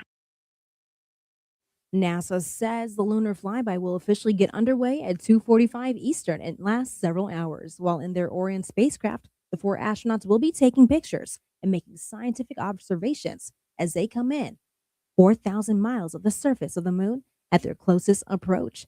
They'll lose communications with ground control for about 40 minutes as they pass behind the moon on its dark side. The mission comes to an end Friday with the splashdown off the coast of Southern California. I'm Logan Page, and that's what's happening in your news now on WVON 1690. Think your old cannabis record disappeared when Illinois legalized it? Myth. Think expungement costs too much or requires a trip to court? Another myth. Here are the facts. New Leaf, Illinois can help you clear your cannabis record plus other eligible records for free. Join Rufus Williams and New Leaf, Illinois for a special takeover of the WVON Morning Show, Monday, April 20th at 8 a.m. Learn the truth about clearing your record and how you can turn over a new leaf. Bond TV's Friday Nights of Premieres continues this Friday. Don't miss Newburgh Sting. Just outside New York City, Newburgh Sting explores a controversial FBI operation that made national headlines and still raises questions today. In 2009, 4 men from a struggling town were drawn into a terror plot only to discover the plan was orchestrated by the very person leading them. Was specifically designed to turn them into terrorists. This is real life. How could you prey on your own American people? Featuring never-seen-before footage from the hidden cameras, Newburgh Sting pulls back the curtain on surveillance, manipulation, and the blurred lines between justice and entrapment. This is more than a headline. It's a story that challenges what we think we know. Newburgh Sting, streaming now on Bond TV. Watch on Roku, Amazon Fire, Apple TV Plus, the WVON app, or at VON.TV. Bond TV, for the culture, by the culture. First the president, now a presidential center. The OPC opens Juneteenth weekend in Chicago. Where will you be? We're WVON. Hi, I'm Tavis Smiley, inviting you to join me weekdays from 6 p.m. to 9 p.m. right here on WVON. I am bringing you a national perspective on all the happenings in the Black community and, of course, politics. It's talk radio for us, by us, and this is where America listens. It's Tavis Smiley, weekdays from 6 to 9 p.m. on the Talk of Chicago, 1690 WVON.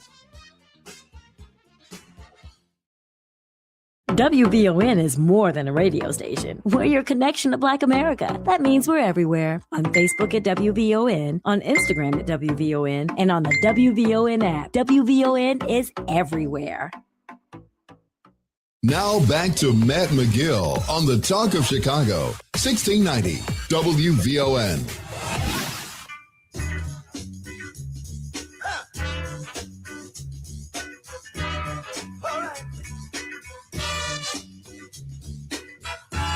All right, on this Monday, everybody on Facebook Live, share the show right now because we need to share the show. What am I? You know what, Matt? I want to show it on the. I think I want to show it on here. That's what I think I want to do. I got a video I want to show you guys by the Defiant Lawyers Network. Just for people who are on Facebook Live, so you can see, I want to make the show more visual for you guys, right? I'm channeling my inner Kanye West and my visual artistry. I'm a visual artist. I'm in tune with the universe, y'all. Eddie brought up a good point, right? Kanye he's in tune with the universe. Is Donald Trump in tune with the universe? Is that why he's been able to have the success that he's had? I mean, as much as I do not like Donald Trump's policies and his politics and what he represents as president of the United States, the fact that he has been elected president twice is quite an accomplishment. I mean, only a handful of people have ever done it, right? To get elected president once is an amazing accomplishment. To do it twice is even more amazing, right? So what does it say about Donald Trump? What does it say about his ability to control the universe, or at least the universe that's in front of him? Because maybe, there's a possibility, we are underappreciating Donald Trump to a degree. I don't know. We can disagree with the man's policies. I mean, look, Black Americans, we think Barack Obama is great. There are a lot of white people that think he was terrible. But could they at least acknowledge that what he was able to do to become president of the United States was a great accomplishment, but then say, but I disagree with his politics? See, some people, politics has gotten so rotten and so divisive that we can't even 2026. We can't even acknowledge that. And so we've got to kind of get to the point where politics is not so personal. Look who's talking. Me. The one that gets real personal, especially with Israel. Israel going to try. I tell you, man, I go at them so hard. I'm not big enough for them to be concerned about me, because I'm going to tell you, if they were, man, I'd probably come up missing. The Defiant Lawyers Network is an amazing source that I follow. And the brother who runs it, Augustus Corbett, he runs it with his daughter, Chloe Corbett. He's always throwing these nuggets out there. And his content is pretty interesting. Here's something that he posted recently. If you're on Facebook Live, you get an opportunity to see it. On March 26, 2026, Trump signed another disastrous DEI executive order that puts $10 billion in Black business revenue on the line. And if you work for an entity that has a federal contract or contracts, this affects you too. Stay with me. Here's what this disastrous executive order requires. Every company with a federal contract, and we're talking millions of jobs, must now certify they have zero DEI activities. So here's what's actually at stake. Over 5,300 Black-owned businesses hold active federal contracts right now as I speak. And Black business ownership was growing at the fastest rate it has seen in 30 years until this. This isn't happening in a vacuum. Since Trump took office, Black men have already lost over 500,000 jobs because of Trump's anti-DEI agenda. And that's on top of a nearly 2 million job deficit that we're already dealing with, which represents about an $87 billion income loss for our community alone in 2025.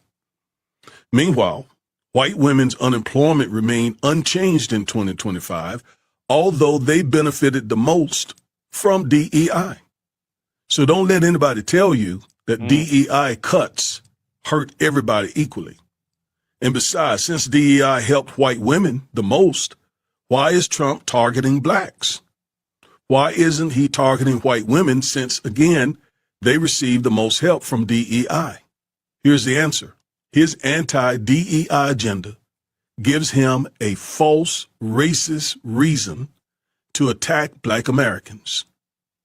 By the way, we already fought this battle 80 years ago. President Woodrow Wilson weaponized the federal government against us way back in 1918, 1919. A few years after that, A. Philip Randolph faced down FDR. And since then, executive orders from FDR to LBJ to Nixon opened federal contracting to Black Americans. And Trump is now slamming that door shut. You need the full breakdown. The complete video is on my YouTube channel right now. The link is in the bio. That's my man right there. Now, did you guys understand what he said? Did you guys really get an opportunity to digest what Brother Corbett was just saying to us? All right? This man basically is telling you how diabolical President Trump is when it comes to Black America. I'm cool. If you are Black and you want to support Donald Trump, I hear you. But you need to know the facts. You really need to know who this man is and what he is doing. What you just heard Brother Corbett say, you're not going to see that on the 10 o'clock news now, are you? You're not going to see that on cable news right now, are you?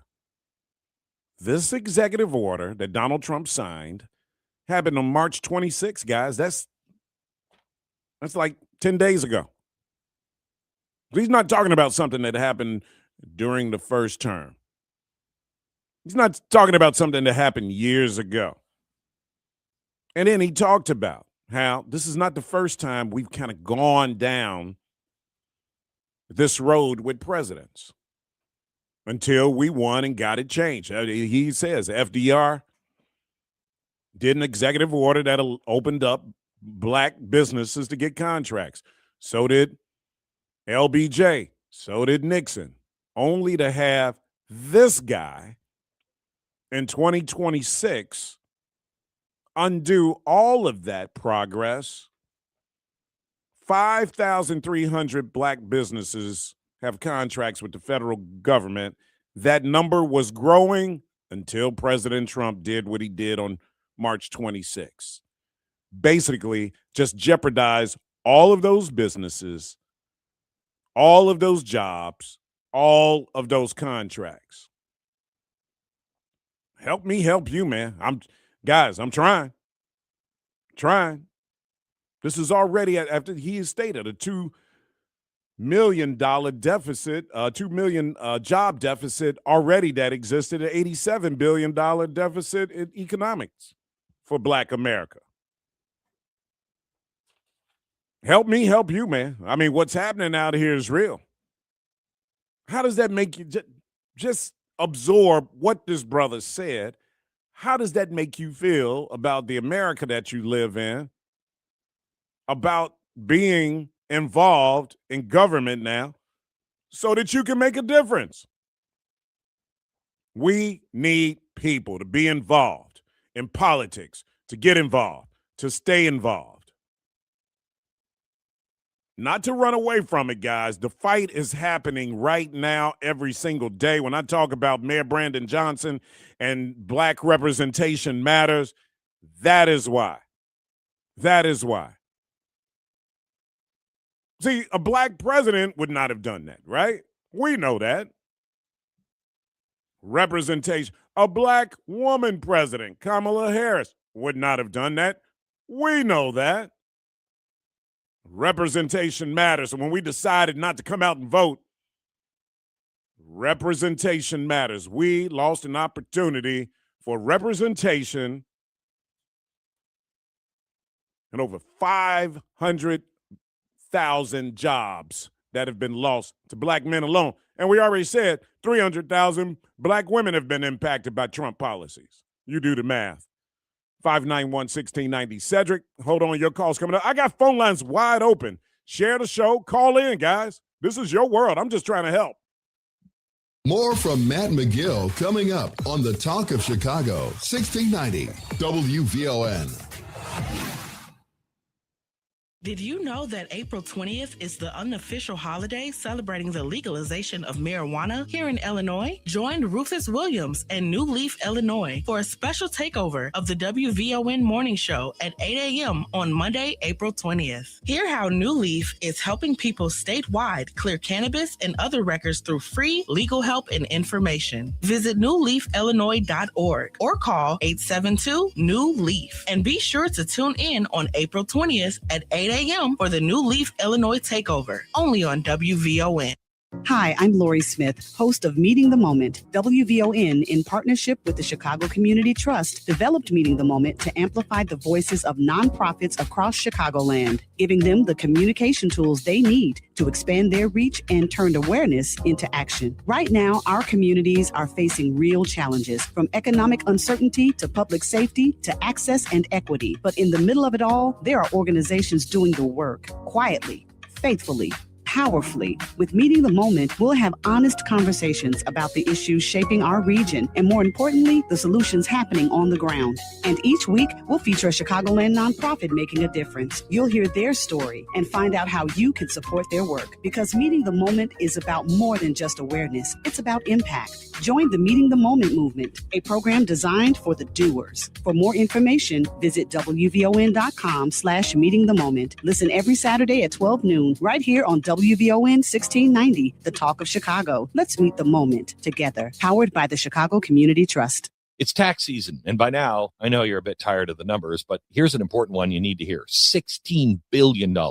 That's how much money in refunds the IRS flagged for possible identity fraud. Not all grim news. LifeLock monitors millions of data points per second for your personal information and alerts you to threats that you could easily miss on your own. If your identity is stolen, LifeLock's U.S.-based restoration specialist is going to fix it. Save up to 40% off your first year with the promo code BECK, 1-800-LifeLock or lifelock.com. Terms do apply. Do you owe $10,000 or more in credit card debt or personal loans? With credit card debt at all-time highs, Debt Relief Advocates is urgently notifying consumers of debt relief now being made available, designed to aid consumers with out-of-control credit card debt. Those who qualify and enroll for this relief program will only have to pay back a fraction of what they owe. This is not bankruptcy or a debt consolidation loan. This is a relief program that credit card companies would rather you not know about, as it ends your debt nightmare and saves you lots of money. Consumers owing at least $10,000 in credit card debt or personal loans can now take advantage of this debt relief as the cost of living skyrockets. Debt Relief Advocates has established a relief hotline for you to call to learn what debt reduction you may qualify for. For this free information, call 800-433-8909. 800-433-8909. That's 800-433-8909. Or simply visit godra.com. Meals from those years are hard to forget. It was all white bread and whole milk, hamburger casseroles and quiche Lorraines, all with a side of cigarettes. We ate salads as desserts. We knew a party was classy if it had a cheese log, and we never missed an after-dinner smoke. It didn't matter if we were in our dining rooms, a burger joint, or the ritziest of restaurants. There'd be an ashtray on every table, and that very particular flavor in every meal. We smoked for breakfast, lunch, and dinner. It's amazing that our food could taste like anything else. If that was you then, get your lungs screened now. Surviving lung cancer starts with a scan. Learn more at screenyourlungs.org. This PSA was made possible by industry funding and guidance from lung cancer patient groups. Hey Alexa, play WVON 1690 AM. Getting WVON 1690 AM station from iHeartRadio. Try it out for yourself. America is listening to WVON. Now back to Matt McGill on the Talk of Chicago, 1690 WVON.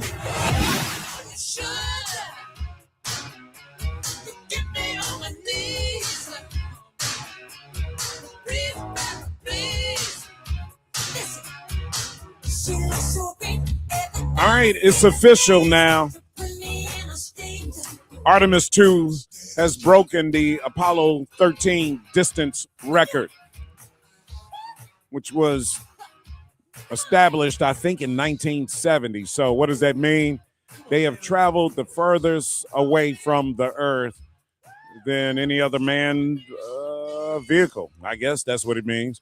You know, on social media, a lot of people have been saying, you know, we really didn't land on the moon. That was fake. We didn't land on the moon. That was fake. So I don't know. What are people going to say now? They're going to say this is fake as well. I don't know. But these guys have actually taken a spacecraft farther away from the Earth than any other manned spacecraft. And a black man is on there. He's part of it. 591-1690. Number to call. You heard my brother say his piece on his YouTube channel, and that's brother Augustus Corbett and the Defiant Lawyers Network, man. He's always putting out some stuff to put you in a deep trance or a layer of thought. And that's what he does, man. You just listen to, I hope you absorbed. I'm going to play a little more in the 2 o'clock hour for you, but I hope you absorb that a little bit and try to understand what he's talking about. But 591-1690, let's go to phone line. Cedric, welcome to WVON. What's on your mind? Brother Matt, what's going on with you today, brother? What's happening? What's happening? Nothing. I heard the guy, and first of all, let me explain something to you about me, and I don't care how you feel about it, or anyone for that matter. I was raised in the church, and I'm not trying to be crass or anything like that, but I saw how leadership used to try to set a man to go in a certain way to get out of what they needed, man. I get it. It's serious. Every day. Hey, we got to do it. Each individual, we got to do it. And they hold y'all in, man. They defining y'all. They telling y'all who y'all are. I'm talking about the system at this point, the establishment, right? Whether it's Democrat or Republican, man. You can't let the minority define the whole, man. And especially in this tribal thing, being a black person, knowing what the ancestors came through and what they accomplished, we can't let the system that we fought against define us. Because now, the whole thing of waterboarding, when they cover your face or pour water on you and they make you think you're drowning when you're not. When I listen to WVON, man, I'm thinking about waterboarding right now when I hear the callers. Y'all being waterboarded, man. They just took your vision away from you. And that's what Eddie is talking about, the ability to manifest. But you can't manifest nothing if you can't see. So therefore, the black people in masses need to stop letting the establishment define who we are, man. We need to get together and look at what our ancestors accomplished from the end of slavery to today, and look at all of the gains that we made. Even if they take those gains away, we need to make better decisions of what we already accumulated, man, and come together and do our own thing, even if we don't get our way in politics, man. Voting is one day. Once you go and vote, you can't talk for 2 years on something and then we go into office and pull a lever and think everything is going to be all right. It's not, man. We still got work to do amongst each other outside of politics, man. And that's what they did in the church, man. They made you think that your entire existence is centered around Jesus. And I have absolutely no problem with someone serving their God. But what I'm saying is, like any mental illness, if it hinders your day-to-day, you need to examine what you worshiping, man. You don't think we can do something outside of politics, Mac? I really think we do. We can, because I was talking to go ahead, Mac. Well, let me say this. Do I think we can do something outside of politics? Yeah, we can do something outside of politics. Do I think that we need politics? Yeah, I think we need politics. So I don't think you can do something exclusively outside of politics. I never said that. Right? No, and I didn't say you said that. I didn't say you said that. I'm just was making a point. I think you need politics and the effort and activism that you're talking about. Yeah, we need to do more. I mean, Black America overall, if you look at Black America, we've just gotten complacent because we've kind of had success in our own individual silos, right? It's like I said, I saw this brother on social media last week saying, that we're individual players, we're not team players, right? So if you give a brother, if you show me, a brother or a sister that's got, $150,000 job and she's got a car and she's got a house, or she might be married and got kids and all this stuff, she's not necessarily, or he, not necessarily worried about the masses and moving the masses of people forward, right? We don't necessarily look at the people that are struggling in our community that are just barely making it day to day. We don't look at them and say, hey, they need help. They need our voice. They need our money, in terms of just giving a little bit to a nonprofit or whatever it is that keeps, these issues that impact our community, on the platform, right? So, we've got to try to figure that out as well, right? I think so. I think black people have had success, and I think because of some of that success, we've removed ourselves from the struggle. You see what I'm saying? So, and I get that, Matt, but as a whole, and especially with leadership, man, you have to have something aside from politics that you can look towards as a means of survival. Now, the thing is, will you make that your only way of survival or your only way of having any type of existence, and you're making it politics? When you don't disagree on that topic, then you start falling out with each other. That's what happened in church, man. I'm telling you, Matt, the church has broken up families, and then actually they got places in the Bible where it tells you that religion is going to break up your family, right? I ain't no question. Religion and politics can. And my thing is, man, real quick, when you read your slavery books, man, you can see coming out of slavery, we jumped right into politics and religion, and both of us, we didn't create neither one of those, man. Yeah, but we needed to jump into politics, man. We needed to jump into politics because that was the only way you were going to get things done. Black people weren't in politics, right? And so when we came out of slavery, you got to understand the way, hey, this is where the money gets chopped up. It gets chopped up on these tables in Washington, D.C., or in your state's capital, or in your city hall. And so black people had to jump into politics, ain't no doubt about it, or we weren't serious about being citizens of America, no question about it. Siobhan Hedgepeth is going to join us. She's running for Congress in Maryland's 4th Congressional District. We're going to meet her. I know, it's Maryland, but why not? Let's find out. We're talking about politics. Let's see what's special to Siobhan when we come back. Headline News up next. Happy Monday afternoon, Chicago. I'm Logan Page, and here's happening in your news right now. Alderman Will Hall highlights spent in the Black event in Chatham. Obama Presidential Center releases ticket information. Angel Reese traded to Atlanta, and UPS reaches agreement with Teamsters on severance offers. National news on the Black Information Network is up next on Chicago's only urban talk radio station, WVON 1690 AM. Berwyn, Chicago.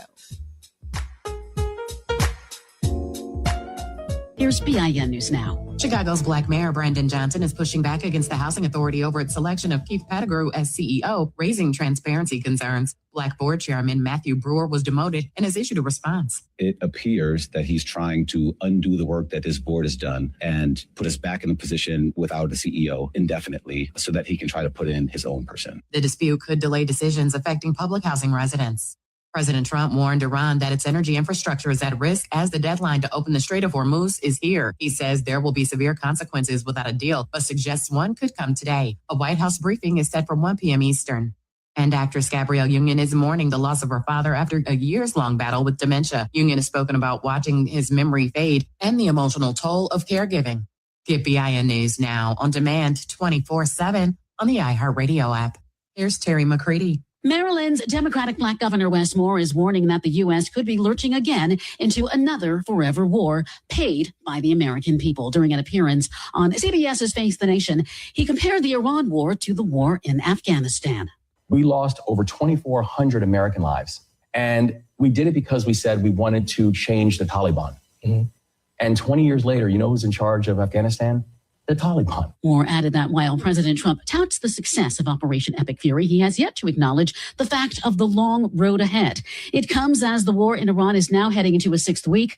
The Pentagon says over 300 service members have been injured during the war so far and over a dozen killed. But of course, in the United States of America, during the Trump presidency, costs haven't gone down, costs have gone up. And we can thank the Trump tariffs for imposing thousands of dollars in additional costs on everyday Americans, small business owners, and farmers throughout the country. All right, during the Democratic National Committee briefing last week, Black House Minority Leader Hakeem Jeffries blasted Trump's policies, saying they're harming American livelihoods and wallets. He also argued the president's military operation in Iran is increasing costs for Americans with higher prices at the pump. A Texas program is being retooled, and the changes will impact thousands of minority-owned businesses. Acting Texas Controller Kelly Hancock said the historically underutilized business program is undergoing a major restructuring. The Texas Department of Transportation says the program was established to promote equal opportunities for small minority and women-owned businesses. It was signed into law in 1999 by then Texas Governor George W. Bush. Now the HUB program has been renamed the Veteran Heroes United in Business. Certifications will be approved for service disability veterans of 20% or more with documentation such as a DD-214 military discharge and disability rating letter issued by the Department of Veterans Affairs or Department of Defense on top of other required documentation. Some migrants will be heading to Congo as part of a new deal under the Trump administration's third country program. The deportees will begin arriving this month, according to the Congolese Ministry of Communications. The arrangement is described as temporary and a reflection of Congo's commitment to human dignity and international solidarity. The U.S. has third country deportation deals with at least 7 other African nations, many of them impacted significantly by the Trump administration's policies that have restricted trade, aid, and immigration. According to a report released by the Senate Foreign Relations Committee, the Trump administration has spent at least $40 million to deport about 300 migrants to countries other than their own. Several of the African nations that have signed such agreements, such as Eswatini, South Sudan, and Equatorial Guinea, have repressive governments and poor human rights records. Stay informed, stay connected, and subscribe. Follow VIN News this hour wherever you get your podcasts. I'm Terry McCready for the Black Information Network. What if you could have the most reliable Wi-Fi? And get this, what if you could keep it at the same price for 5 years? That's the Xfinity 5-year price guarantee. Just 5 years of fiber-powered Wi-Fi that boosts speeds to the devices that need them most. That finds and fixes problems before you even notice them. Like super intelligent Wi-Fi with a sixth sense. And that keeps you gaming in the fast lane, even when the whole family's banking on bandwidth. And here's the best part. No annual contracts, no hidden fees, and our best equipment included. Plus, get online in minutes with same-day Wi-Fi. Hey, let's face it, a lot can change in 5 years. Kids grow taller, dreams grow bigger, but your Wi-Fi, it would stay reliable and the price would stay put. The Xfinity 5-year price guarantee. Lock in your price and unlock the possibilities. Xfinity, imagine that. Select plans only. Restrictions apply. Powered by fiber. Connected to the premises by coaxial cable. Actual speeds vary. It's Rufus Williams. This is not the America that we thought it was. Certainly not now. And whatever pushing has to go to reverse that, I'm sure that Keith Ellison and the others there in Minneapolis are doing it, because anything that's happening anywhere can happen right here to us. And there's no reason to believe in any way, shape, or form that you can be separated from it. Weekdays at 7 a.m. on the Talk of Chicago, 1690 WVON. Take a look under your bed. Find stuff under there? What about jobs? No? Now try your basement. There's a pair of overalls that overall you're not so into anymore. A perfectly good laptop that hasn't sat in your lap in months. And even more stuff, but still no jobs? Well, you really have both. See, stuff is defined as household articles considered as a group. Sometimes this stuff is no longer needed. Wait, no longer needed? That can't be right. Because remember those jobs you were looking for? Those are really needed, and they're the stuff inside your stuff. Even inside that winter coat that moved with you to Phoenix. Our job is to unlock those jobs, and it starts when you donate your stuff to your local Goodwill. Here's how we do it. When you donate to Goodwill, we sell your stuff to provide job training for people right here in your community. So just by teaming up with Goodwill, you help create jobs. And isn't that worth parting with the leftover guitar from your 80s cover band?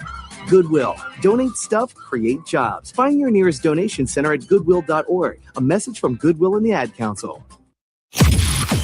Live from the Xfinity Studios, it's the station that America listens to. WVON, Berlin, Chicago. It's Matt McGill on Chicago's essential storyteller, WVON.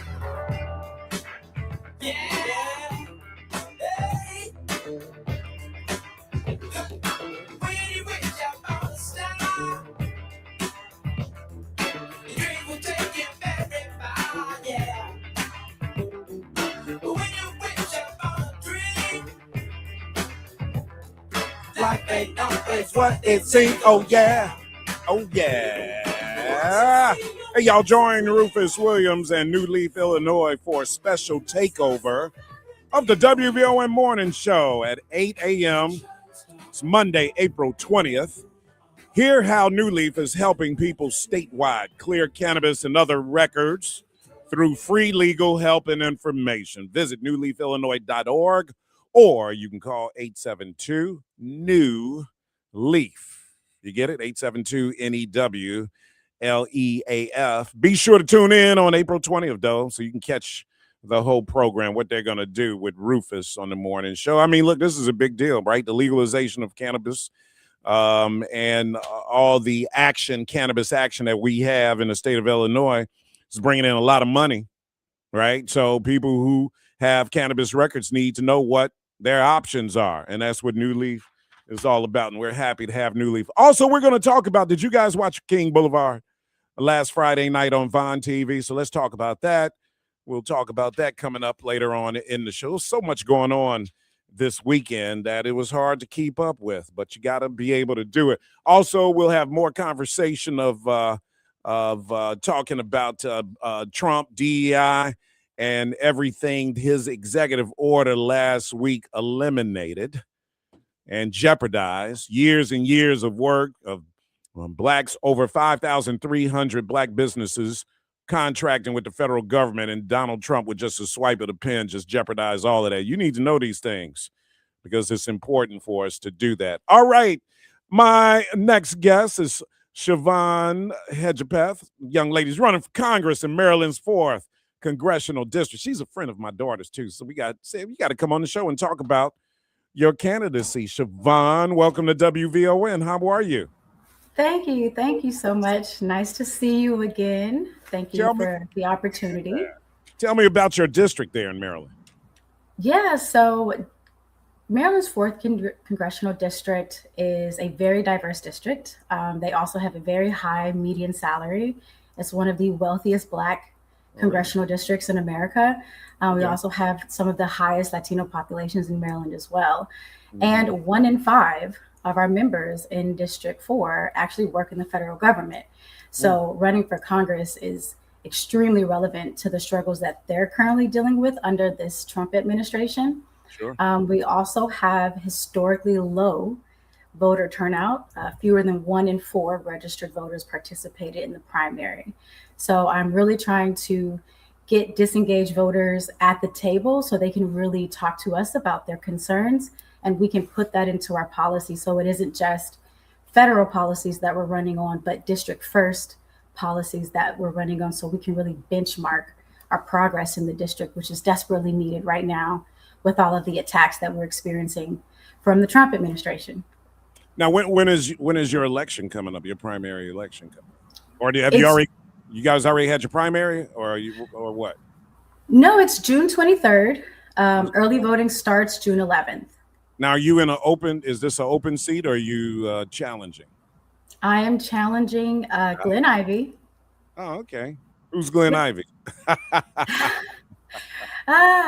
So Glenn Ivey is actually a former Prince George's State Attorney for Maryland, but his 2022 race was the first time that AIPAC contributed significantly. Oh, we got to get him out of here. Let's get his ass out of here right now. Oh, God. That's how you and I. All right. Yes, absolutely. Yep. Absolutely. That was the test run. That race against the Honorable Donna Edwards, a brilliant woman who previously represented. Yeah. So that AIPAC, race was their test run. So AIPAC basically picked a Negro, and they picked him. They said somebody's got a dollar sign on their head, and they found Glenn Ivey. See that? AIPAC can go, man. I tell you, man. They need to register as lobbyists. They get all this favorable treatment. They're buying off Black politicians all around the country. It's absolutely embarrassing. No other race of people would allow for an outside entity to come in and influence your congressional races like we have done. And this is embarrassing, man. They did it to Cori Bush. They did it to Jamal Bowman.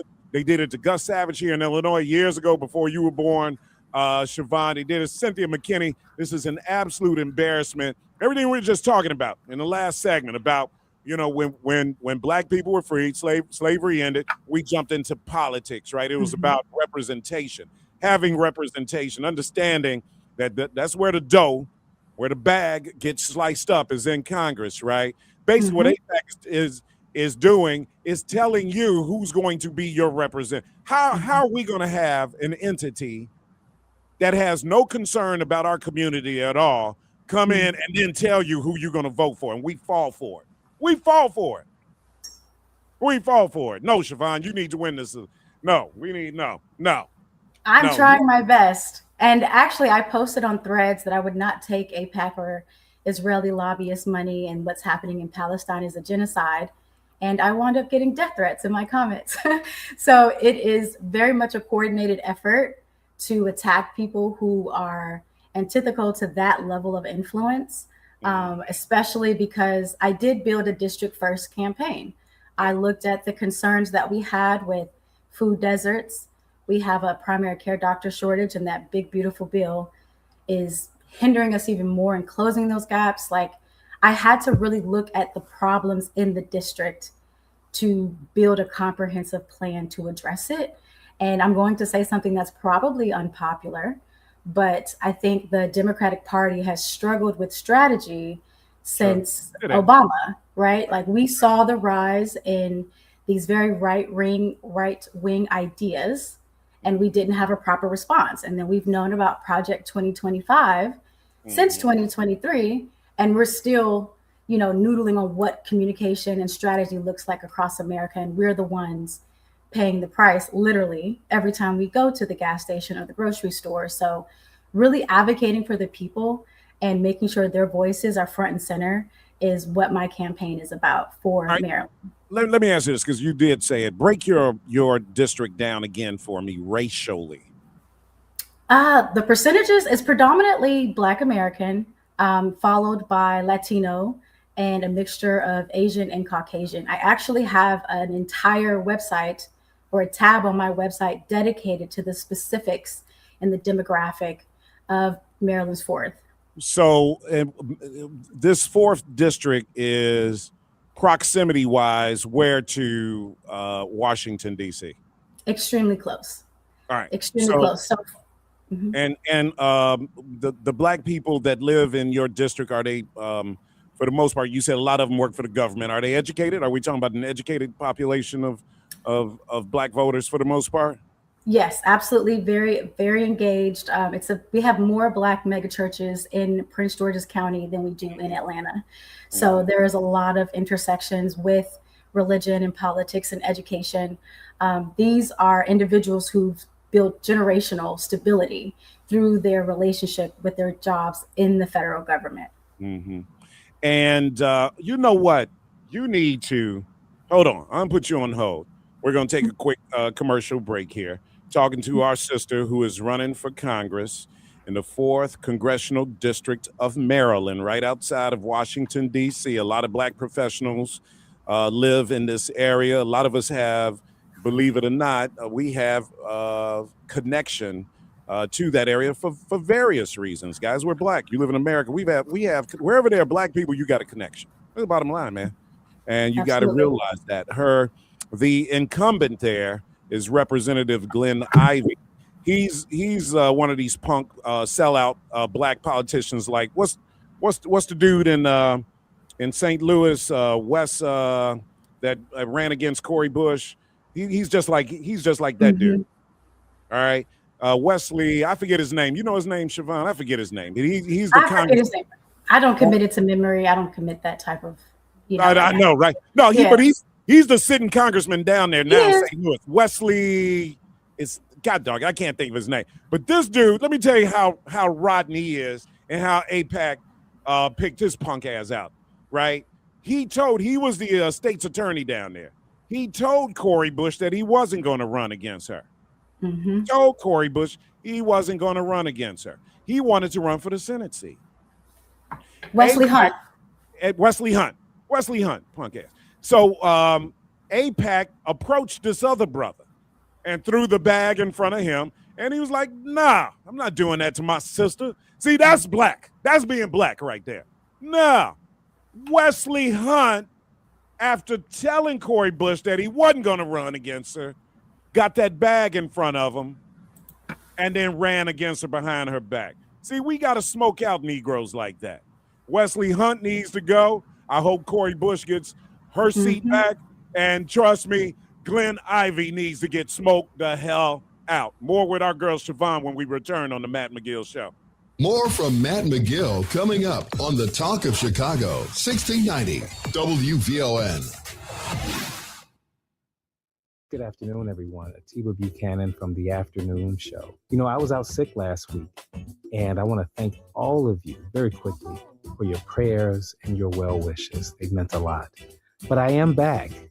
And in light of that, you don't want to miss the Afternoon Show today. We're going to talk about ways to take care of yourself. Atiba LaDonna Ray, afternoons from 3 until 6.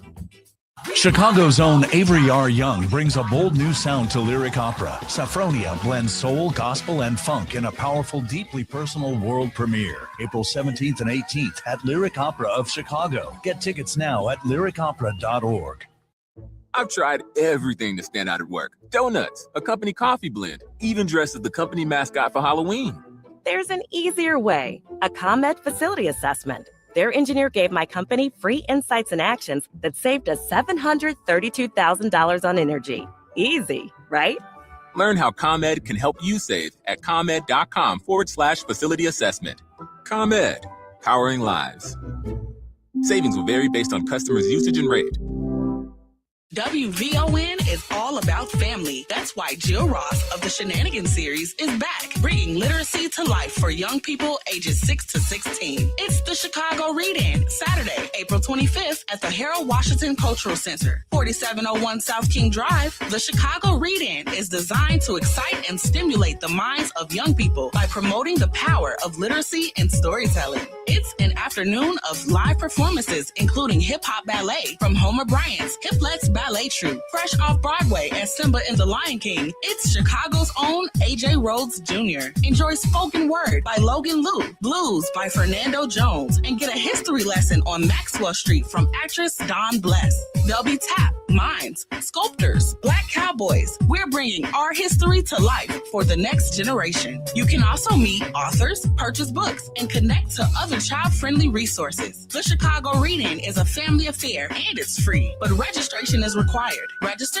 at Eventbrite or at WVON.com. The Chicago Read-In, Saturday, April 25th at the Harold Washington Cultural Center, 4701 South King Drive. Doors open at 11 a.m. and the show starts at 12 noon sharp. We're celebrating literacy, celebrating young people, celebrating our culture. On the station that celebrates Black excellence, WVON. The Chicago Read-In is produced in conjunction with Vaughn TV's upcoming series, Turn the Page, coming to Vaughn TV this summer. Now back to Matt McGill on the Talk of Chicago, 1690 WVON.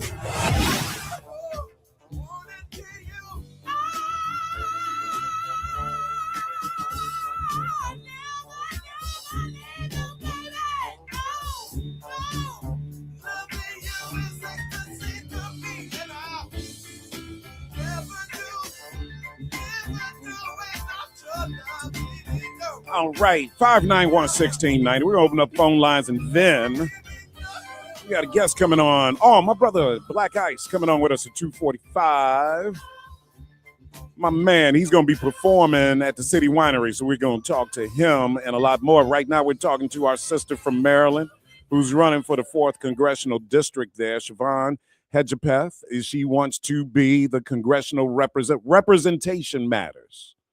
Black representation matters, but you got to have the right black representation. It just can't be anybody black. Represent you, represent your district. Black representation matters, right? Guys like Wesley Hunt and guys like this dude, Glenn Ivey, once you take money from AIPAC, you've already shifted your allegiance, right?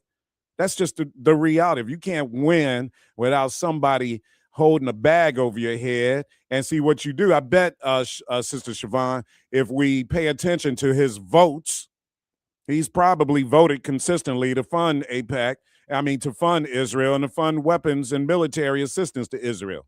So you see what I'm saying? Mm-hmm. At the expense of us, right? At our expense. At our of what we expense. can do for our people in America.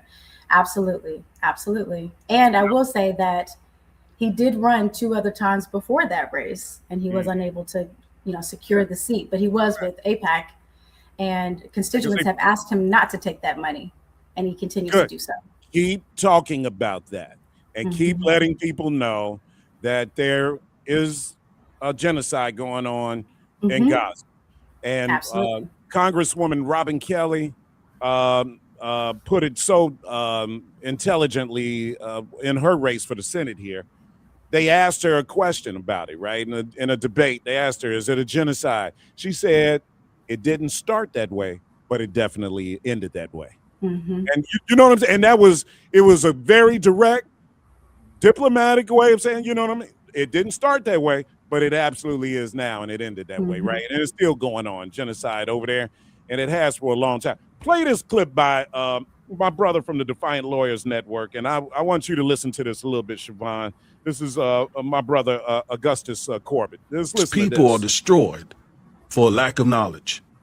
On March 26, 2026, Trump signed another disastrous DEI executive order that puts $10 billion in black business revenue on the line.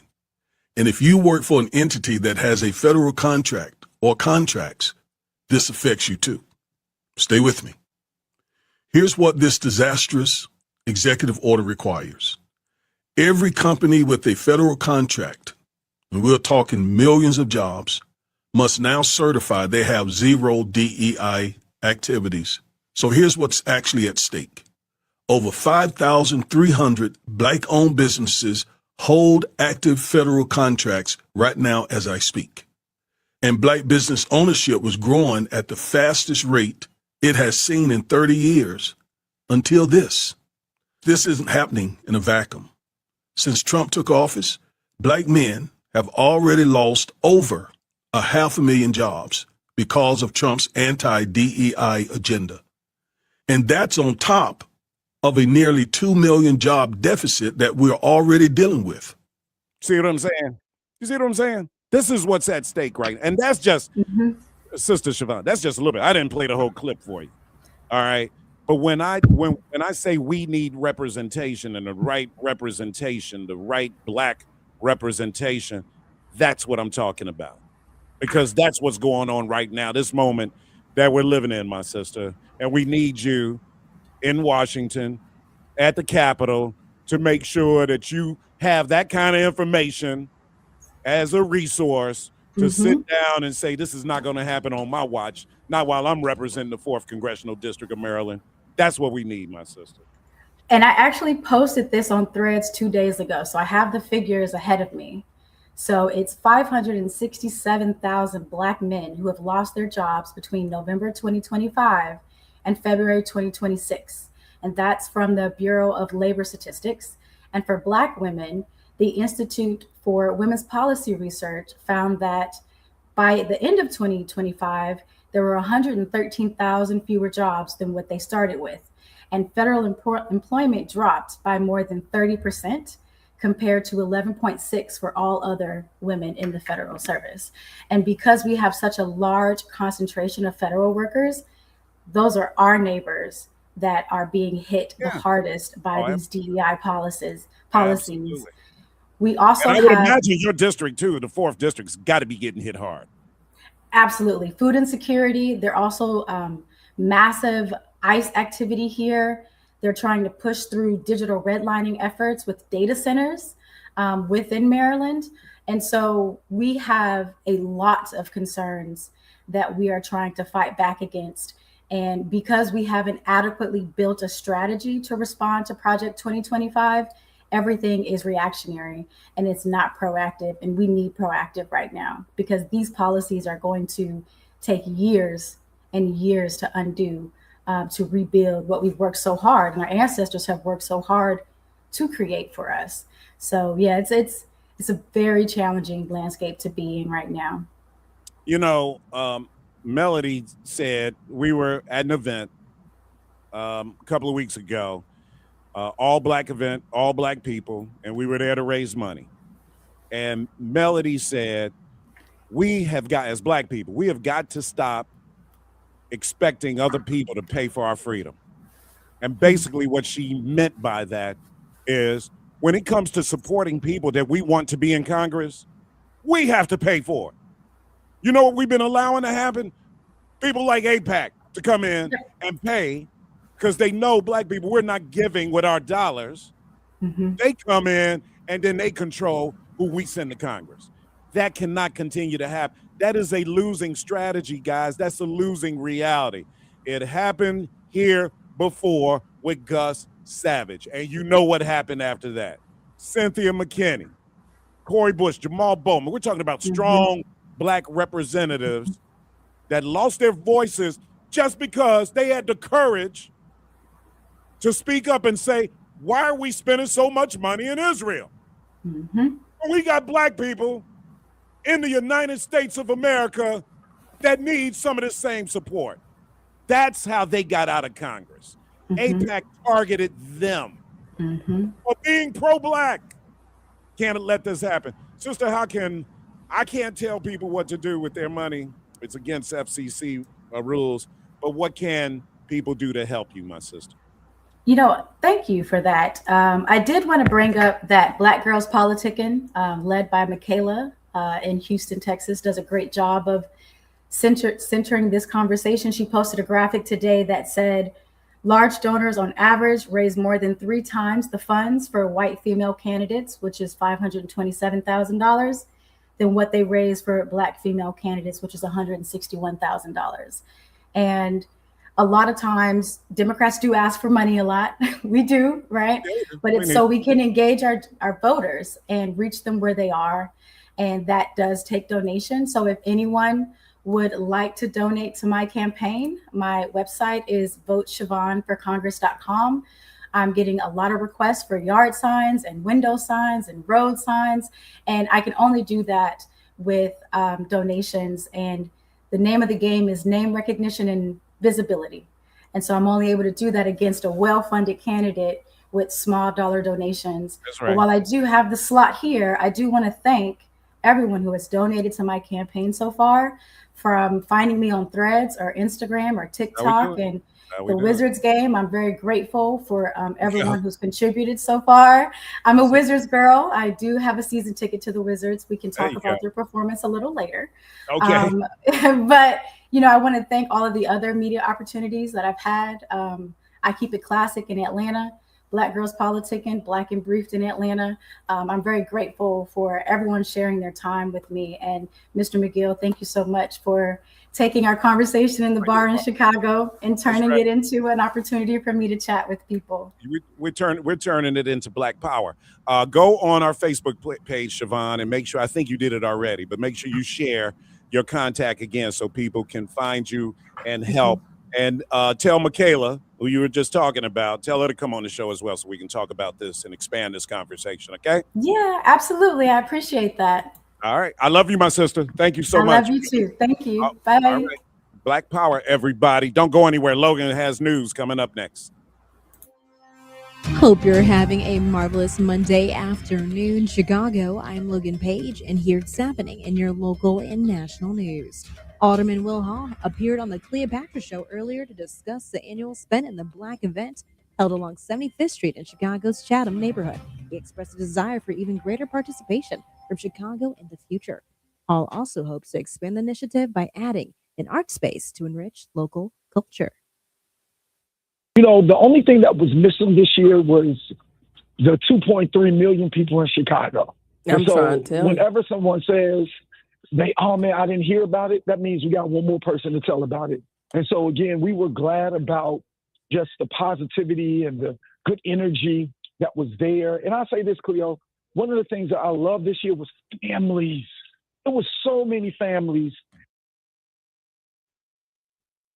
Hall highlighted strong community turnout, the initiative's positive impact, and the importance of supporting Black-owned businesses to strengthen the local economy. The event continues to support economic growth and unity in the area. In other news, the Obama Presidential Center is preparing to open this summer. Museum officials are announcing that tickets go on sale to the public on May 6th. You will be able to reserve a date to visit between June 19th and November 30th. Admission for adults is $30, and children aged 3 through 11 will pay $23. Youngsters 2 and under get in for free. The museum will also have free admission on Tuesdays with proof of Illinois residency. In other news, WNBA star Angel Reese is headed to Atlanta. The Chicago Sky have agreed to trade Reese to the Dream in exchange for 2 first-round draft picks. Reese was selected with the 7th overall pick in the 2024 WNBA draft. The trade comes after Reese heavily criticized the Sky franchise at the end of the last season. She said the team had to get great players, and that was a non-negotiable for her. And UPS says they have an agreement with the Teamsters Union to cap severance offers. Matt Madison has more. The agreement allows UPS to offer 7,500 truck drivers $150,000 for early retirement. The dispute stems from an announcement by the company in January that it planned to cut 30,000 jobs and shutter 24 facilities by the end of the year. I'm Matt Mattinson. I'm Logan Page, and that's what's happening in your news now on WVON 1690 AM. Bond TV's Friday Nights of Premieres continues this Friday. Don't miss Newburgh Sting. Just outside New York City, Newburgh Sting explores a controversial FBI operation that made national headlines and still raises questions today. In 2009, 4 men from a struggling town were drawn into a terror plot only to discover the plan was orchestrated by the very person leading them. Was specifically designed to turn them into terrorists. This is real life. How could you prey on your own American people? Featuring never-seen-before footage from the hidden cameras, Newburgh Sting pulls back the curtain on surveillance, manipulation, and the blurred lines between justice and entrapment. This is more than a headline. It's a story that challenges what we think we know. Newburgh Sting, streaming now on Bond TV. Watch on Roku, Amazon Fire, Apple TV Plus, the WVON app, or at VON.TV. Bond TV, for the culture, by the culture. Before Hot Wins. Ooh, let's heat things up. Get fired up with Hot Wins, a new game from the Illinois Lottery. Learn how to play at IllinoisLottery.com. Be smart, play smart. Must be 18 or older to play. Game odds available at IllinoisLottery.com. Joe's Landscaping. This is Joe. I'd like an estimate to install a sprinkler system in the forest. Okay, your property's on forest land? Oh, no. It is the forest. I don't follow. Well, I'm calling around for estimates to install sprinklers throughout our forests. What? Well, let me explain. We're a grassroots group looking for funding to combat people's recklessness with fire in the forest. We can't get funding if we don't have an estimate, so, Are you serious? Yeah. We're calling it the National Sprinkler System. Isn't that great? You want to know how much a sprinkler system would run you for the forest? Uh-huh. That doesn't even make sense, sir. Oh, no. Oh, you know what? You're right. Maybe we should just map out Olympic National Forest first. Is this a joke? No. Imagine being able to flip a switch and put a fire out. Flip a switch. You know how much land you're talking about? I know it seems big, Joe. It seems big. Well, they built that pipeline thing. That's pretty big. No. I'm sorry. I can't help. Wait, Joe. Only you can prevent wildfires. Brought to you by Smokey Bear, the U.S. Forest Service, your state forester, the Ad Council, and this station. WVON is more than a radio station. We're your connection to Black America. That means we're everywhere. On Facebook at WVON, on Instagram at WVON, and on the WVON app. WVON is everywhere. Now back to Matt McGill on the Talk of Chicago, 1690 WVON.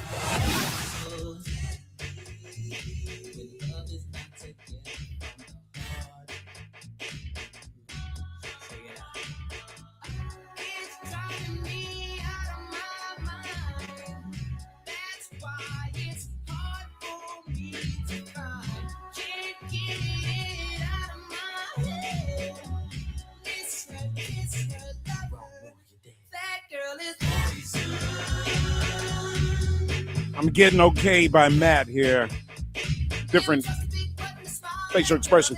I'll tell you what, man, when you hear that interview we just did, man, you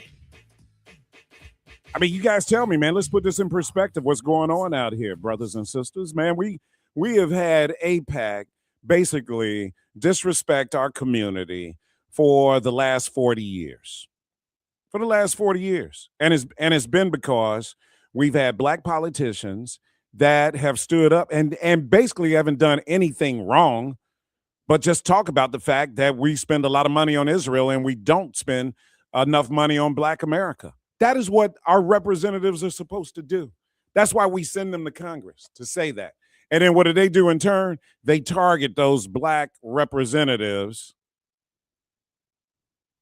that are there in Washington, D.C., in our nation's capital, fighting for Black people. So that's Israel, the American-Israeli political act. Get my ass. Y'all know how I feel about AIPAC. Y'all know how I feel about AIPAC. Bye. And see, so when Cedric was on earlier talking about, what we need to be doing outside of politics, see, this is something that we need to be doing inside politics. As Melody says, we Black people, stop expecting other people to pay for your freedom. We got to pay for our freedom. We got to pay for our freedom. This young lady, Siobhan, should have Black people in that 4th Congressional District of Maryland that are recognizing that all of this AIPAC money is coming in, and you really got to pay attention to it, because what they do, Siobhan, is they mask it like they did here in Illinois. It's not, the commercial doesn't say paid for by AIPAC. It says stuff, this is what AIPAC did here in Illinois. And you guys know this, we talked about it. Paid for by Citizens for Women. Citizens for this. And they'll try to make it sound like it's something that you as a Black person would support. So we got to get on this, man. We got to stay focused. If her race in particular, Siobhan's race in particular, is one that we all look. We've had our primaries here in Chicago, in Illinois. We need to look at people like her and what she's going through, and other Black people that are being shut out because AIPAC has so much money. They're spending millions and millions of dollars in Black districts to make sure that you don't elect a pro-Black person to represent you in Congress. They want you to elect a pro-Israel person to represent you, Black person, in Congress. They want you to elect somebody that is Israel first, and then the South Side of Chicago second, or the 4th Congressional District of Maryland that is majority Black. I'm proud of that sister, and I hope you are too. I hope bringing her on the show has lifted you up a little bit, seeing this young sister fight against all odds. She is fighting against a giant, right? This is David and Goliath, and guess what? We have an opportunity to do something about it with the twos and fews. Whatever I can't tell you, but that sister needs support, and we need to give it to her. That's all I'm going to say. 591-1690. Monica Ciprian, I see you. Thank you, Maddie, for interviewing young people on your show. Yeah, and she mentioned Michaela. I'm going to have her bring her friend Michaela, who can speak to this disparity that exists between money that is supporting Black candidates as opposed to non-Black candidates. We need to be aware of that, and that's why, again, to Melody's point, we got to step into that void, y'all. We got to step into that void. Nobody's going to pay for our freedom for us. What did Rev used to say? Aki, welcome to WVON. What's on your mind? Hey, Matt, great show, man. Thank you. Look, this is all for the topic. You're right about supporting other people in other states. You're right. And that young lady, she deserves our support.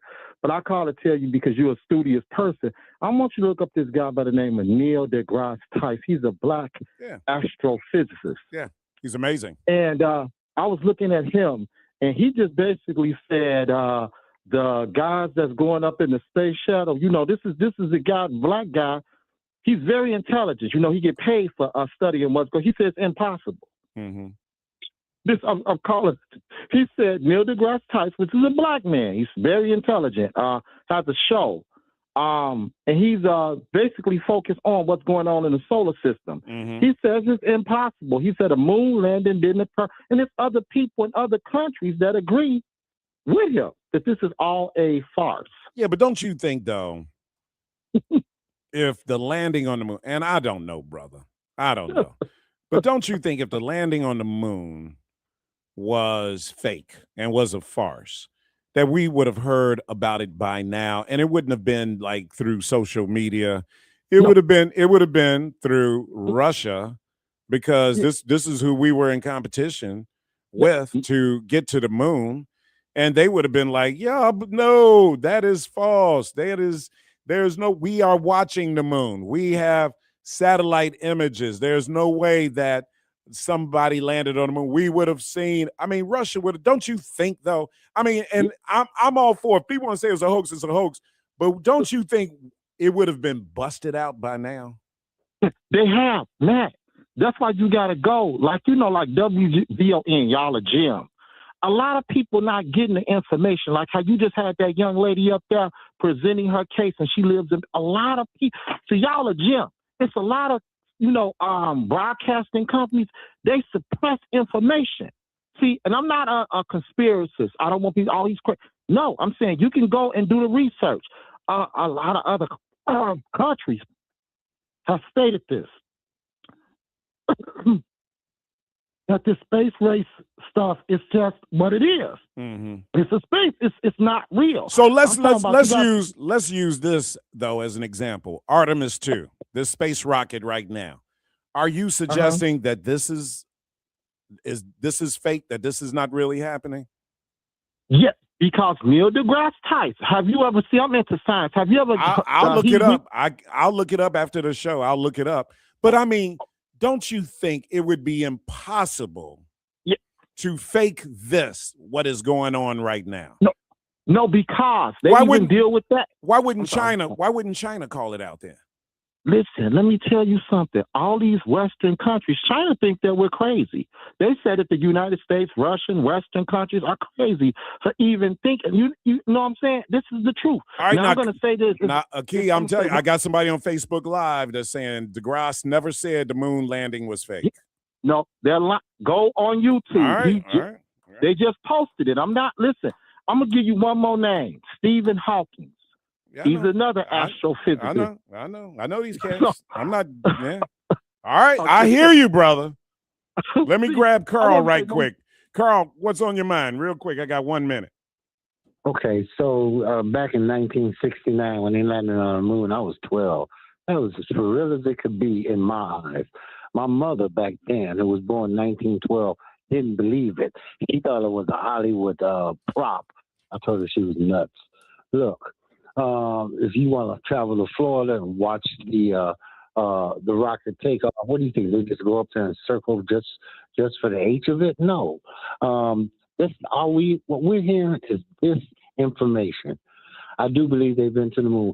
Talk to the Apollo 13 astronauts, and they'll tell you they experienced problems going up there. This is disinformation. They've been there. China's up there now going around the world. It's a space station, man. We've kind of had a little bit of everything going on in space. I hear you. It's a good call, Carl. Because I got a break here. But I've seen it all on social media, right? The moon landing was staged. So what happened was Hollywood did a reenactment of the moon landing, which was a Hollywood production.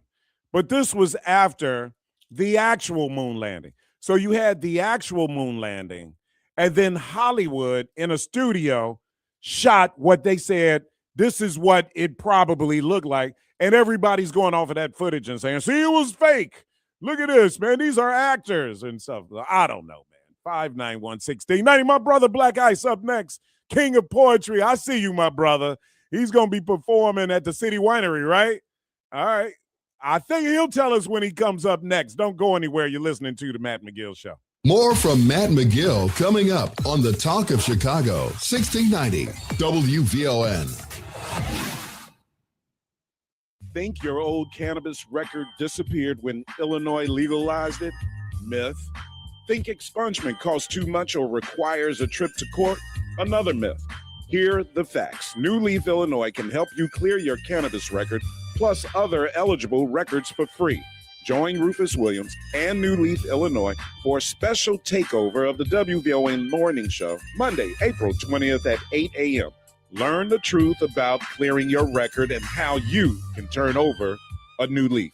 Since 1985, Solo Beauty has been Chicago's home for beauty, culture, and confidence. From locks to curls, find all your favorite brands. Luster Pink, TGIN, Talia Waheed, plus local favorites like Tress Organics, Lock Bay, and Black Panther. When you shop Solo, you support Black jobs, Black business, and Black beauty. Visit us at 8158 South Cottage Grove or 9011 South Ashland, or shop online and on DoorDash. And don't forget to tune in Tuesdays at 9 p.m. for the Black Hair Care Business Talk Show on WVON. Shop Solo, shine together.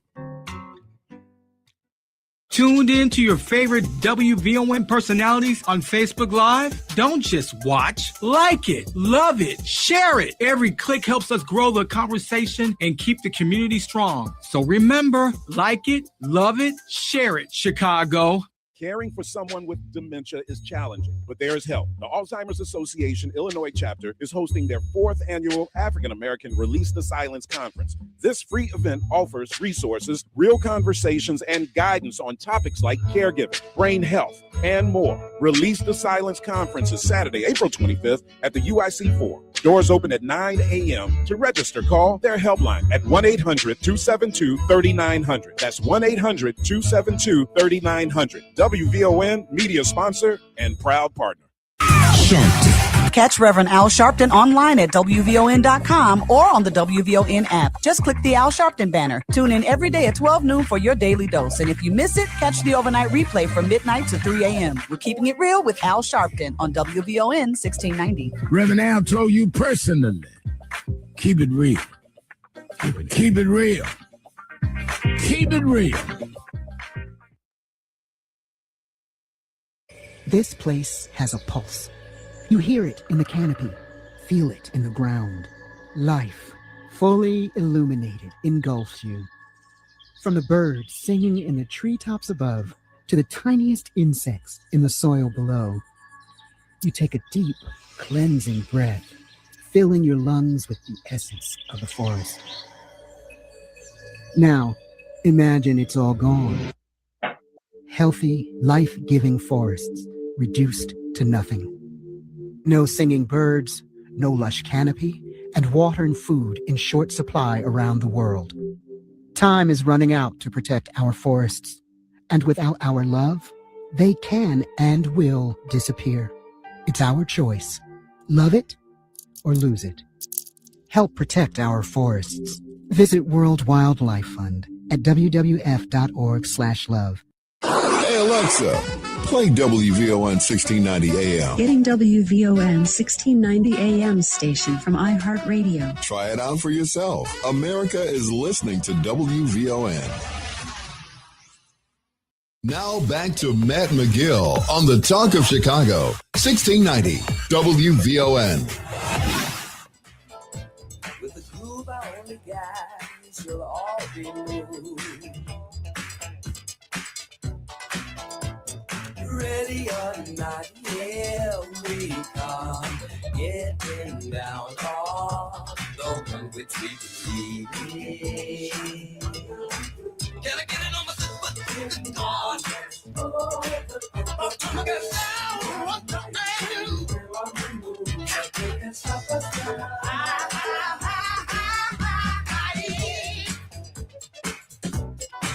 Don't fail me now. All right. My next guest is an amazing Tony, Emmy, Peabody, and Webby Award-winning poet. He has a lively show coming up at the City Winery on April 19th. I was correct. All right. It's called State of the Union, and it celebrates Black men mastering the art of storytelling, which is important. Through comedy, poetry, and song, Black Ice will explore love, identity, growth, and connection with authenticity and charm. My brother Black Ice, what's happening, my brother? Peace and blessing, brother Matt McGill. I gotta make a correction, my brother. My show was actually yesterday. at the City Winery. It was called the Best of Both Worlds with my guy, the Underground King of Chicago, King of Comedy, comedian Stick, and myself, King of Poetry, Black Ice. But look, man, I am here. It is an amazing day. I got some good news to report that we sold out of the City Winery yesterday, man. Over 300 people in attendance, and it was amazing. Well, it was Easter Sunday show. That's special, brother. I know, right? And look, that was my biggest competition. It was Easter. Yeah, it was. Yeah, it was. Ain't no doubt about that. Right. But you know what? You had a great day weather-wise, man. It was beautiful outside. So that worked to your advantage too, though, man. That was great. How did you get started, and with poetry, and were you going for something else, and then poetry, you realized you were good at poetry? Were you trying to be a singer or an actor? It was incredible because my mom, who's a Jehovah's Witness, used to bring these books home. My book of Bible stories and You Can Live Forever in Paradise on Earth. So I began to write poetry around 7 years old. And I wrote them about the depictions that I saw in these books, the illustrations. But when I started attending Simeon High School, then there was a movie that came out in 1985 called Crush Groove. And Crush Groove forever changed my life. I was like, man, I can put this poetry to rhythm and I can do this to it. RAP, rhythm and poetry. So then I started my rap career and I was very successful in the Chicago hip hop community. And as I got older, I'm like, nobody wants to listen to an old rapper anymore. So I was like, so in 2000, I was like, I got into spoken word. I was actually running for alderman in the 17th ward against Latasha Thomas at the time. And I fell back in love with poetry through spoken word. And that's when I began my spoken word career. It was in 2000. Is that right? Crush Groove. Man, you going back with that one, brother. Absolutely. That was it, man. The 80s. I tell people all the time, young people or my kids anyway, man. I'm like, oh, man, the 80s were so fun. The 70s were amazing. So I know I'm sounding old, and like my parents probably were saying the same thing to me. But the 80s was really, it was an interesting decade for music because, the 70s were, soul, R&B, funk, disco, rock and roll on the white side, hardcore, acid rock and everything, that we know that was going. And it was, the beginning of the 70s was kind of, dealing with this transition from 60s music into this fierce force that was coming down the pike in the 80s, was MTV, man. We had this Boy George and Wham, and we got exposed to a lot of European artists but the visual part became more of a part of entertainment, right? It was the music video, man, was taking it over, right? But then, we had rap coming, man. It was emerging. It was like, it's real funny, man. It's like rap peeked his head out and it was a force. And then it kind of got overwhelmed a little bit and it kind of settled back in a little bit. And then it came back out, strong again. The major issue, Matt, the major issue with Chicago was house music was so dominant at the time. And I remember going to KKC, Pink House, and those guys. And then, some of the radio stations started having like a Friday night hip hop, But we were competing so much with house music, and house music was so dominant in Chicago, being the birthplace of it. We just could never get our foot off the ground for it. So, New York, LA, Atlanta, and the South, hip hop really grew fast there. And it just took a long time for it to really come through Chicago. That's a good point, man. And it really is a good point because you're right, man. There's competition. See, back then we didn't have social media. We didn't have the internet. We didn't have all these tools to get your art out there, your music out there. You're really competing for airspace on traditional radio, terrestrial radio, like what we're doing right now, man.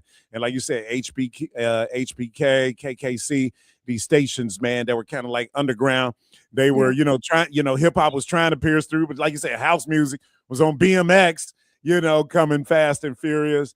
Right. It was, but rap kind of came through. And really, I tell people this all the time. It was black colleges around the country. That's right. And a lot of rap music survived and resurfaced, and the record industry started focusing on rap a little more because of black colleges and what they were doing on black college radio stations. Yes. You know what I'm saying? And then then Freaknik, you know, kind of. And then so many nationalities began to pick up this culture, you know, from Asians to, you know, white kids to everybody else. And they start, wait a minute, now they following the trend after these people. They got their pants sagging down. They wearing Adidas jogging suits. They break dancing. So it became very explosive. But spoken word, man, when I got into spoken word in 2000, it really changed my life because here it is now. I could use the poetry for activism work. I could use the poetry for mentorship work. So I began to go into the juvenile detention centers, the Chicago public schools, the colleges. I've had a residency at East West University in which I'll be returning on the 15th of this month. I've been there for 11 years now, you know, with a spoken word mentorship program. So just like poetry saved my life, it has helped me to either help change or save the lives of other young people who are out there. Brother, I'm so proud of you and glad you're around and doing your thing and staying relevant, and you're selling out City Winery. Let me know the next third year in a row. I love it, man. I know it's going to be another show, so you can come on and promote that as well, brother. And let's get you back on the air so we can just chop it up and talk old school music. Well, let me just say, I'll be at the Daily Plaza on this Wednesday for the noontime concert events. Y'all can come check me out and go on Amazon and get my new book, which is called My Poetry Book of Bible Stories. My Poetry Book of Bible Stories by Black Ice. And if there's any young people out there that need a job, come see us at Angel of God Resource Center on 108th and Halsted. We will employ your children, teach them job training skills, and get them back to work and get them off the street. Okay, now let's talk. We're going to have you back on. We can talk about that too, brother, okay? I'm going to get you Absolutely. in the studio. All right. My brother, Black Ice, love you, man. Thank you so much, too, brother. sir. There you go. And I love all you guys to pieces as well. Another great show on a Monday. Thanks to Coach J. Eck for coming on. Siobhan Hegapeth, you guys look her up. We want to vote her into Congress. She's got to represent us. We love her. Don't go anywhere. Share the show on Facebook Live. Don't go anywhere. Atiba and LaDonna Ray coming up next, y'all. Happy Monday afternoon, Chicago. I'm Logan Page, and here are your news headlines. Illinois expands abortion coverage for uninsured residents.